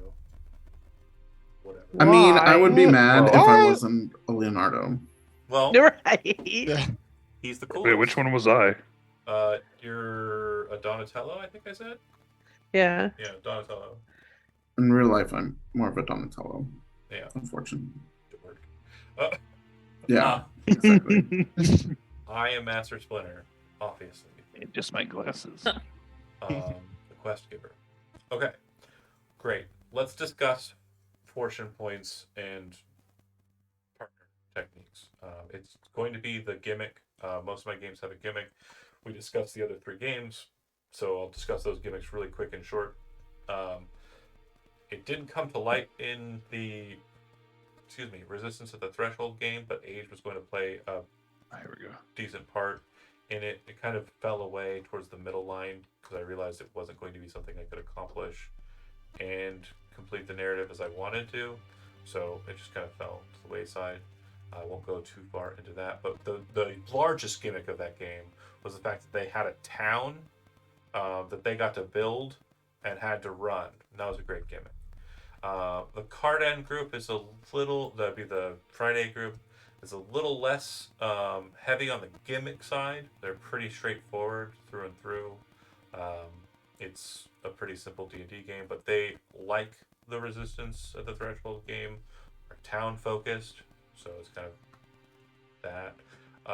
The hardest gimmick, the one that goes the bit most insane, is my Sunday group, which they can't die. If you kill one of them, their soul jumps out of their body and runs around and does what it wants. They are people who have engaged in the Dance Eternal.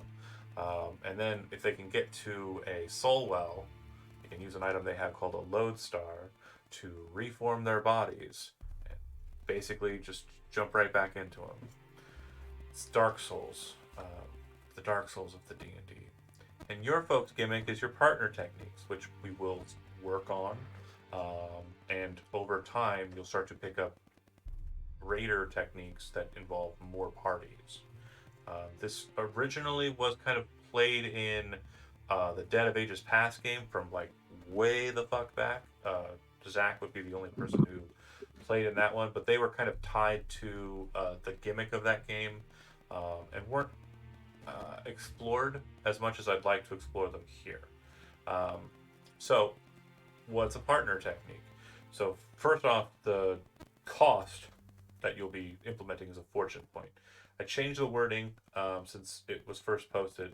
It will not refresh on a long rest. It will refresh at set points in the game. So you'll gain one fortune point, which you can use. These are very large effects that you're going to be engaging in. I don't want them to be a reliable thing to kind of like focus in on, which will kind of force people to think, oh, long rest is what I need to be super cool again. No. I want it to very much be kind of this is a set piece, this is a very important fight, this is where we need to come together, this is where we need to use the techniques. So partner technique is instigated by a single individual, the initiator.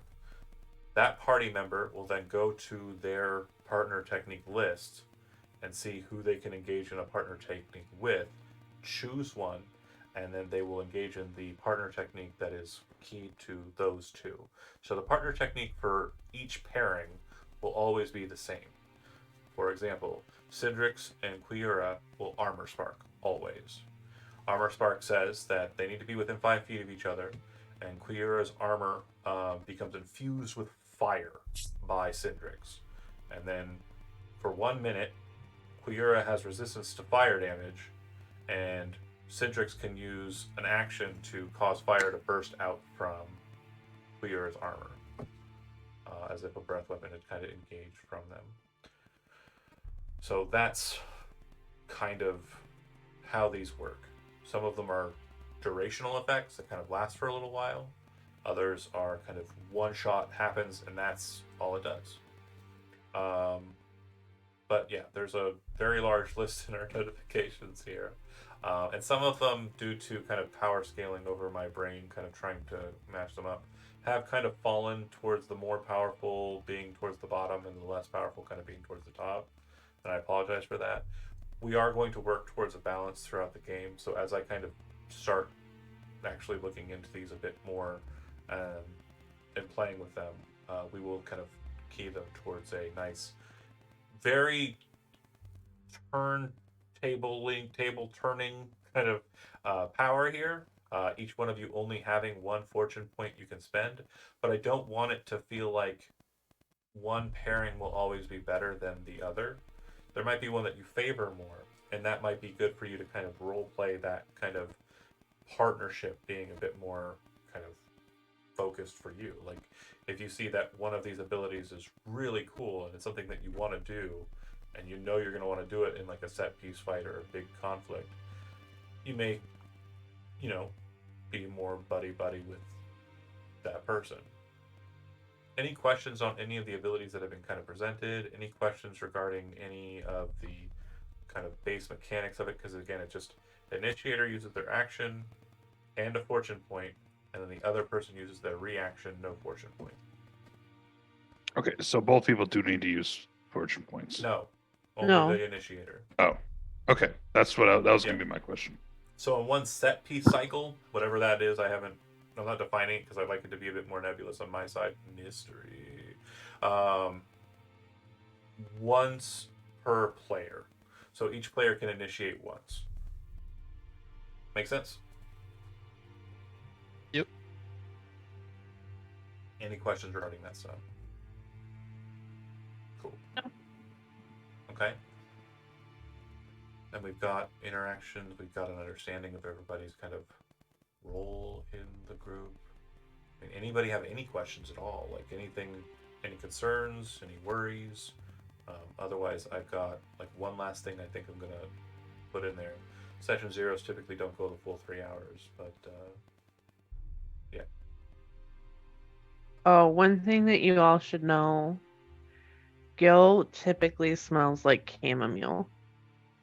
Ooh. No reason, just 'cause. That's cute. But since they've traveled, Aw. since they've traveled with you for a while, do they notice any differences in that? The ones that have known him longer will notice that like when they're in scraps or like higher tension situations, he'll smell more like licorice or star anise, like a stronger, like crisper smell. Interesting. Out of character, behind the scenes note due in part to the Fey Wander Mhm. Ranger subclass.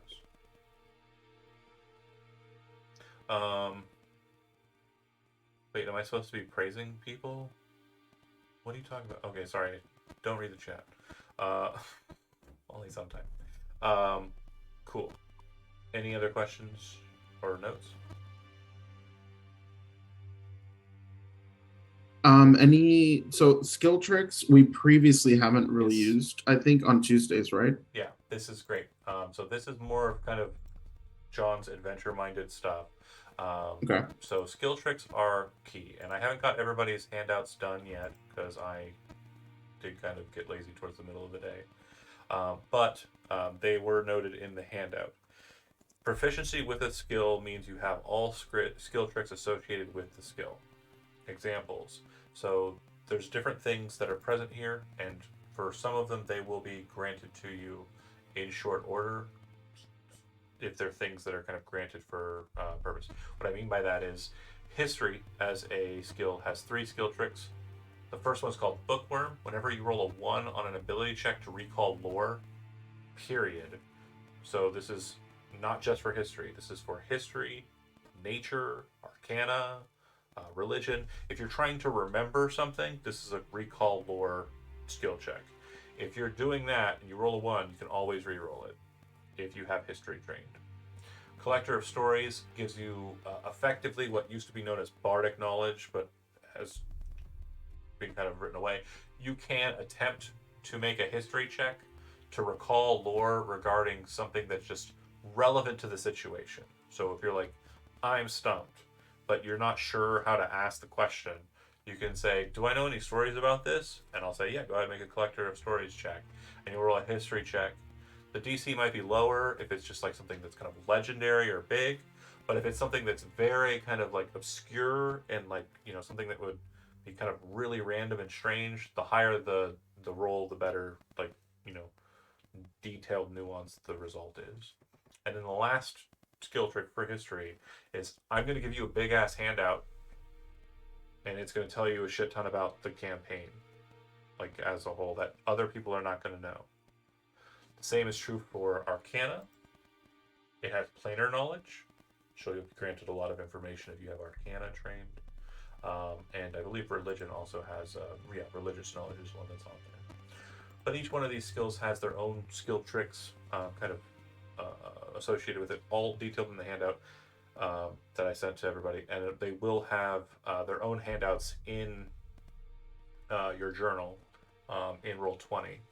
Once I get them all keyed to who has what.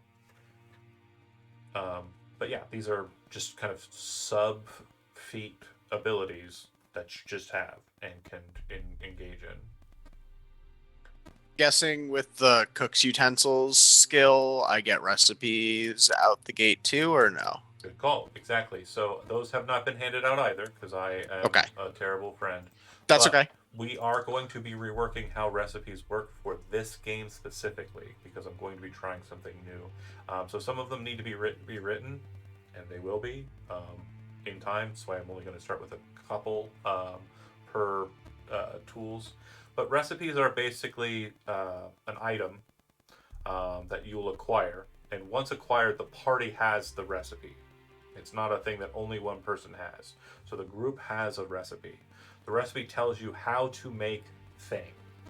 And the previous way that we were doing it is you had to spend a downtime activity day to engage in downtime processing. That is the way it has been.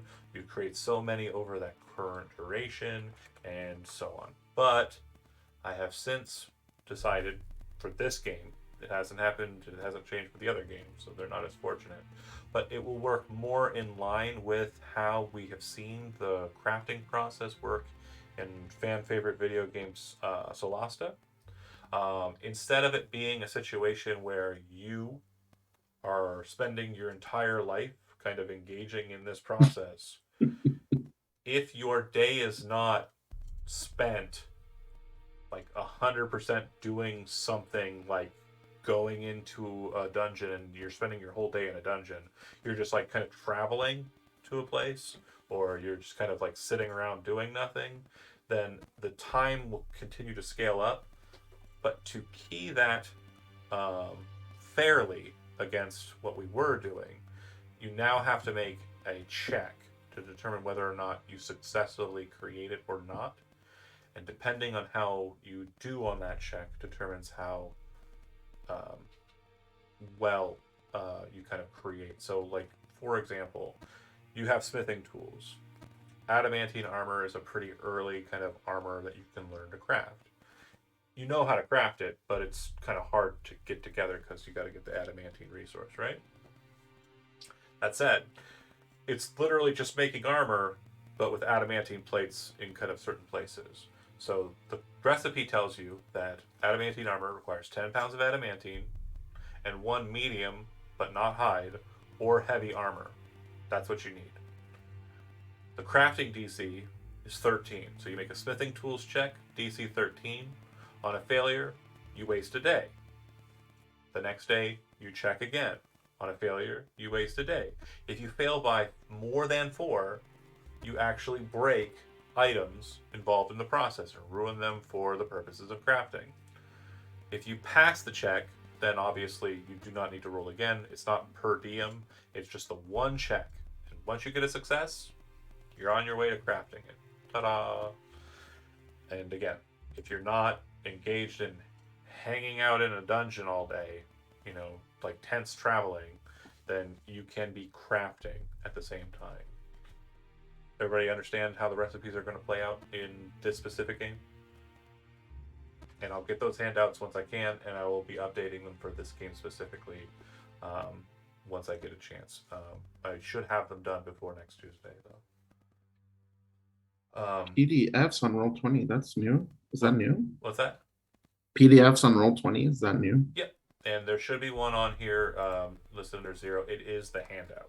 So the Very handout cool. is on here. If you're not sure where it went, you don't have it saved on your computer, you don't know where you saved it on your computer, handouts 0 PDFs is the location where that will be. And let's discuss again. Some of the players know, but others won't. So in the handout section, you'll have other things that will be popping up over time, other subfolders. Bestiary will show you monsters you've engaged with, so you can know, like, oh, I've seen that before, and you'll be able to kind of see it, and some knowledge will be kind of placed in there eventually. Dramatis Persona is a subfolder which will have people whose names matter, so named NPCs, and they'll have a picture in there. Probably not much in lore, but just something to kind of key you to a person you've met and know. Items will be items that you find that are not magical items that are kind of already in the DMG.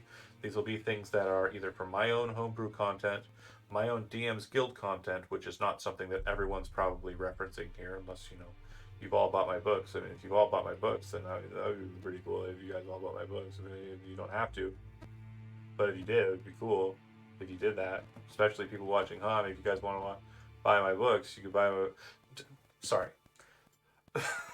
Just kidding. Now available on Now available on DM's. DM's Guild. But no, it's soon on Roll20. But the point is I, again, don't like being a gatekeeper just because I'm trying to make stupid amounts of money on. It's fine. I'm not. The point is I will put items there, especially if they're unique items, and that's something we'll discuss here in a second, or items that are from content that's not WotC official. Focusing in on that real quick. So rarity is something that folks who play D&D are familiar with. You have common, uncommon, rare, very rare, and legendary, and then artifact, which is kind of this, you know, higher than. In my campaign setting, there are other rarities. So you have unique, which means it is a one-of-a-kind item. It is not an artifact. It is just unique, which means you can't craft it. There's no recipe for it. You're not going to be able to make it. So some of the items that are in D&D now that are considered legendary are not legendary, they are unique. A good kind of point of order on that would be the Sword of Answering, I believe it's called. Those are not craftable. They are very much things that are unique, damn near close to being artifacts. And then besides that, there's a special type of unique item called set items. A set item is an item that goes along with other items, and when combined, work together in tandem and increase each other's power. If you played Diablo, any iteration of Diablo, you know what a set item is already. And yeah, very much similar. Or yeah, World of Warcraft I think has set items as well. If you played a Blizzard game, yeah, and then this group will not have fetishes or shreds. Those are dance items. So the Dance Eternal, you can basically recraft your effigy, which is the body you recreate for yourself, by applying fetishes and shreds of other people's souls. And fetishes are basically tokens of a person who existed in the past. Hey, I named them that way because they were items, names, or types of items that have never been thought of before. Although fetishes are a thing from Rokugan. They're just kind of like... In the real world? Yeah. Fetishes are a type of magic item in magic in the real world. But yeah. Those are the different types of items present. Back to the folders. You'll get a folder for locations, lore drops. So lore folder will mostly have... If anybody here has played any of the Elder Scrolls games, I have a lot of different kind of accents for my stuff. Lore books are kind of flavorful bits that I will kind of throw at you. You'll find a book in place, and when you pick up the book and read it, I will hand you a handout, and you can read the handout if you want or not, but it basically just is like a summation of what the book would say, and you kind of read it, and it's a little story that you can have. Or it might be important. It might actually have a connective tissue to the campaign as a whole, but most of the time it's just kind of a immersion element. Miscellaneous folders for anything that doesn't fit, recipes we discussed. The religion folder will eventually be kind of filled with religious aspects that you kind of uncover and just learn. We already discussed skill tricks. Spell templates, super important. We're going to move the map to the... As you can see, your tokens have already been placed. Some of you are kind of missing some stuff. I'll fix that real quick. But yeah, you can see your tokens, and you should be able to see your own health pool, right? Yep. Okay, cool. One thing that I'll be doing in this game that I don't typically do in my other games, or I'll be kind of eschewing that I normally do. I normally don't like there being people telling you how many hit points you have remaining, because it kind of like breaks immersion for me. But at the same time, your group is so well tight-knit working together, I won't mind it for this group. It's fine. It's not going to be a big deal. I was actually playing with the idea of giving you the ability to see each other's hit point totals, but that can get kind of confusing because it means I have to grant access to everybody for everybody's character sheets, and that can be kind of a weird issue. I'll see if I can't find a way for me to, make it so that... Oh, hold on. Actually, I think you can just view bars Can somewhere. everybody I don't know see- how to do it. can everybody see the bunny rabbits right now? Yeah. Yeah. I figured it out. Yep. So I'm going to while we were talking... Yeah, we can see the rabbit's health. I just Oh, see a yeah. red. As it no. digs Oh, down, no. you monsters. Yeah, you're not going to see the numbers. You're going to see the bar, though. Oh, okay. That's okay, Yeah, though. so I you can kind of kind like of tell. seeing the Yeah. bar is Yeah, I kinda like fine, the because bars. if you go to like half health, Yeah, you'll notice. That's perfect. you don't need to see a number, but I'm at half health. I'm going to do that for the group. I'm not going to do that for any NPCs that you have kind of afforded to, i.e. allies in this instance, so you won't be able to see the three. Oh no. And then, also something I want to note for my players that are new here, the bright blue is player characters. You'll only see player characters with the bright blue ring. Gray means that they are a either friendly or neutral NPC, so they're not trying to murder you. And then bright red means it's hostile. Cool. How come I never knew this? I don't know. Me either. The last folder on the handouts is vehicles, which again we haven't got any yet. But in John Dupre campaign setting, the Unending Spiral, there are typical vehicles that you'd be kind of familiar with: carriages, horses, Auto carriages. buggies. Auto carriages might be something you're not familiar with. An auto carriage is a car. There are cars. The three means of cars existing are a technical kind of minded, thing that's kind of generated in a similar way to how we understand cars. Then there are also elemental based ones, which typically have some sort of combustion engine that is fully based on there being an elemental in that bad boy. And then there are just kind of arcane powered vehicles. There are airships, there are submarines, there are all sorts of shit. As you've already heard, some of my kind of inspirations, Final Fantasy is also in there, so if that kind of helps you understand that a bit more too, then so much the better. I've made a motorcycle in your campaign before. You have. Oh my god! It's fucking awesome. Remember the freaking So there was a Volkswagen wagon thing? The chase. So I literally just I was like, I want a cool city, because they were in a city. I was like, I want a cool city-based adventure type thing. I want something to happen.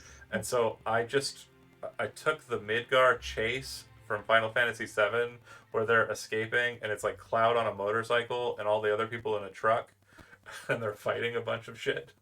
And Magpie's character was Belroth. Cloud on a car, and instead of throwing laser swords, Belroth, he was an Echo Knight, so he would have his Echo appear 30 feet out and attack. But because they were driving so fast, the Echo would just be like whoosh, splash. So it gets to attack once, and then it's like a million yards back because they're just flying past it. That was so fun. I was playing Final Fantasy VII at the same time. Yeah. It's beautiful. It was perfect. And you're like, oh my god, this feels so familiar. Are we going to run into Sephiroth at the end? No. You're just going to go to a cool town that has weird doors. Yeah. That we'll never go back to again in any other game. Yeah. Automouth is so cool. I want to go back. No. No one ever goes back. No one ever goes back. I hate it when that happens, but it happens. Anywho, that'll be how the handouts will show in the folders. The character segment will just have the subfolder allies, which will have anybody who's on your team. Allies will be different than sidekicks, which will be another folder that'll open up to you. Allies are controlled by me. Sidekicks are controlled by you. So if you have sidekicks, then you'll have sidekicks. But I wanted to cover, before I started talking about vehicles and moving up to the characters things, if you're a spellcaster and you're casting spells, there's a spell template folder, and you should already have access to it. Should already see what's inside of it. If you grab a hold of the name of one of those spells that you can cast, and you want to, cast a spell that has an area effect, create bonfire, for example, you can just move it onto the map yourself. You just grab the name and then drag and drop it right onto the map. Bam, obscuring fog. Somebody just cast obscuring fog. Perfect. That was me, Fog Cloud. There's also a supernatural ability for the Dragonborn, Red Dragon Breath. You can just be like, whoosh. Whoosh. Oh no. Oh, we're on a nice little line. Perfect. Hell yeah, Perfect. kill line. And so you can drop it, and then you can select it and delete it when you're done with it. Or if it stays on the board, it stays on the board. I can also drag and drop them, but it's really easy for you to kind of functionally pull them down, as long as I know what spells you have, because I do know that druids have their full spell list and can kind of prepare anyway, and the same is true for clerics. So just so you know, as you're preparing spells, just make sure you let me know, if there's anything area wise that you're kind of putting on there that might not be already in the spell templates. Make sense? That way I don't have access to my sphere. What? Flaming sphere. Never mind. Second level flaming sphere. Second. I'm not able to do it. What? Well, why? You can't drag it onto the screen? Yeah, I can't drag it. Try now. You just. Aha. Oh my god. Oh. Okay. So many. Do we need that many? Sorry, Yes. I got it. I got a little excited. So yeah, the area is an effect Clean of it. like, for example, flaming sphere is just the center moat, but everything within 5 feet of it. So the red aura around it is. I don't know if you can see the red aura around it. Can you? Yeah, Okay. Yeah. Yep. We Cool, can. cool. And then that's yeah, very smart. Wow. other effects will have similar kind of functions. I know someone has Find Familiar. I have all of the options for Familiar in a Find Familiar subfolder. I know you don't. Oh, nice. You don't currently have it prepared, and you haven't mentioned any kind of. It's a ritual cast. Yeah. So Keep it in the book. Is there any particular one you're going to kind of focus on to start with? I can just give you that. it feels weird picking an owl, doesn't it? But you're gonna, What? right? That's That- awkward. I'm gonna. Oh, you better. No. Can I make it like a little mini me? Yes. A little Same barn coloration and owl. everything. Barn. I do want to stress another thing too. So with Find Familiar, there's obviously some kind of Munchkin-y-minded ideas regarding having a creature. So what I'm going to say to you is, help is fine as long as it makes sense and you can kind of explain it happening. Like obviously, it won't be able to help in a normal fashion, but if you're helping with an attack and you kind of explain it as the owl kind of swooping at their face or something like that, we're great. But if you're just like, yeah, my spider helps, it's like, okay, but how? It just But how? does. Like if it Yeah. jumps on their face or something, yeah, as long as there's a good reason for why or how it would be helping. But like, yeah. Again, I just. Like my spider suddenly knows how to like But to offset, read a map or something. I'm trying Yeah. to cross stitch a very important message into this like linen. Well, Oh yeah, my bear helps. oh right. to Ow. offset that though, just so we are aware, the NPCs that I gave the retainers, they can attack. Like they're non-combatants. The same rule will be hitting onto the familiars as well. They are non-combatants, so they don't want to attack. But if they have an attack, like the poisonous snake or something, I am not going to use the regular Find Familiars. Just focus on it not being able to do a thing. So keep that in mind as well. John, I also have a homunculus. Yep. That may okay. Yeah, so I haven't gotten a token for them yet Okay. because I'm kind of bouncing between a couple of different images. Okay. If you have an idea of what you want the homunculus to look like, I can make a token out of it. Just throw me an image. But Okay. if you don't, I will just probably use one of the ones that they have baseline image-wise in D&D. Cool. I don't like the ones they have. We went over a lot, obviously. I am going to post a link in our channel. It's one that isn't quite great, but a couple things we talked about are in it. Not to the fullest degree, kind of a mess. But I do have a fandom wiki that I've been working on. It's a mess. It's not great, but it has some information in it. And I will be updating your character sheets, and also I'll be posting information about NPCs that you will be dealing with in this game therein. So I'm hoping to be utilizing it as a bit more of a living database for this group, more so than I have with other groups in the past. Okay. I think that's it for me. Anybody else have anything else they want to throw out?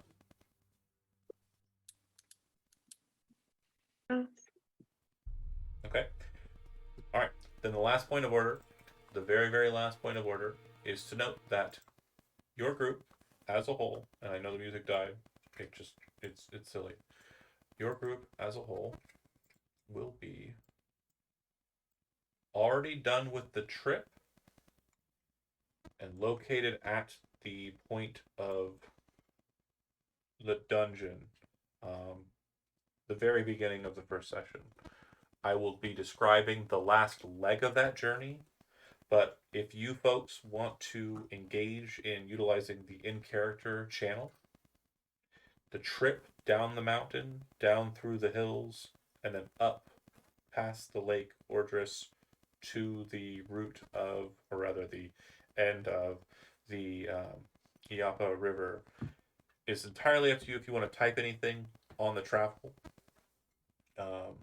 If there's anything that you want to kind of, you know, flourish in, narratively, absolutely fine. um, and yeah, um, we will be starting kind of like right in the heat of the engagement. It'll be kind of a bit more like watching an action movie than most D&D, you probably engage in, where there was kind of this slow crawl into something happening. It's going to be right at the beginning. If you're a fan of Indiana Jones, you'll feel it. You'll feel it. It'll hit. It'll be great. I'm hoping. Yay! Not hyping it up, and then it's just going to be like junky. Wow, this is the worst. Hype myself Walk up into here. dungeon TPK. We gotta all roll new characters. Uh, That was fun. But Oh, that was great. keep in mind the specifics of what I said, kind of like on the lead up. You are traveling to this location. You are aware that there are already members of the league present there that you're going to be meeting up with, and hopefully kind of having help you move around the place and engage the location as is necessary. It's that easy. Of course, it's not going to be that easy because I'm going to not make it that easy, but it's that easy. All right. If there's no other questions, then I will leave it here, and we will pick up next week, same time, 7 o'clock, and we will run till 10 o'clock next week, as we normally do. And those watching, thanks for watching Session 0. I know it's a lot of behind-the-scenes kind of engagement and kind of boring for people who are already familiar with the plays, but again, it needs to be done every time. Thanks for watching, and see you next week. Bye.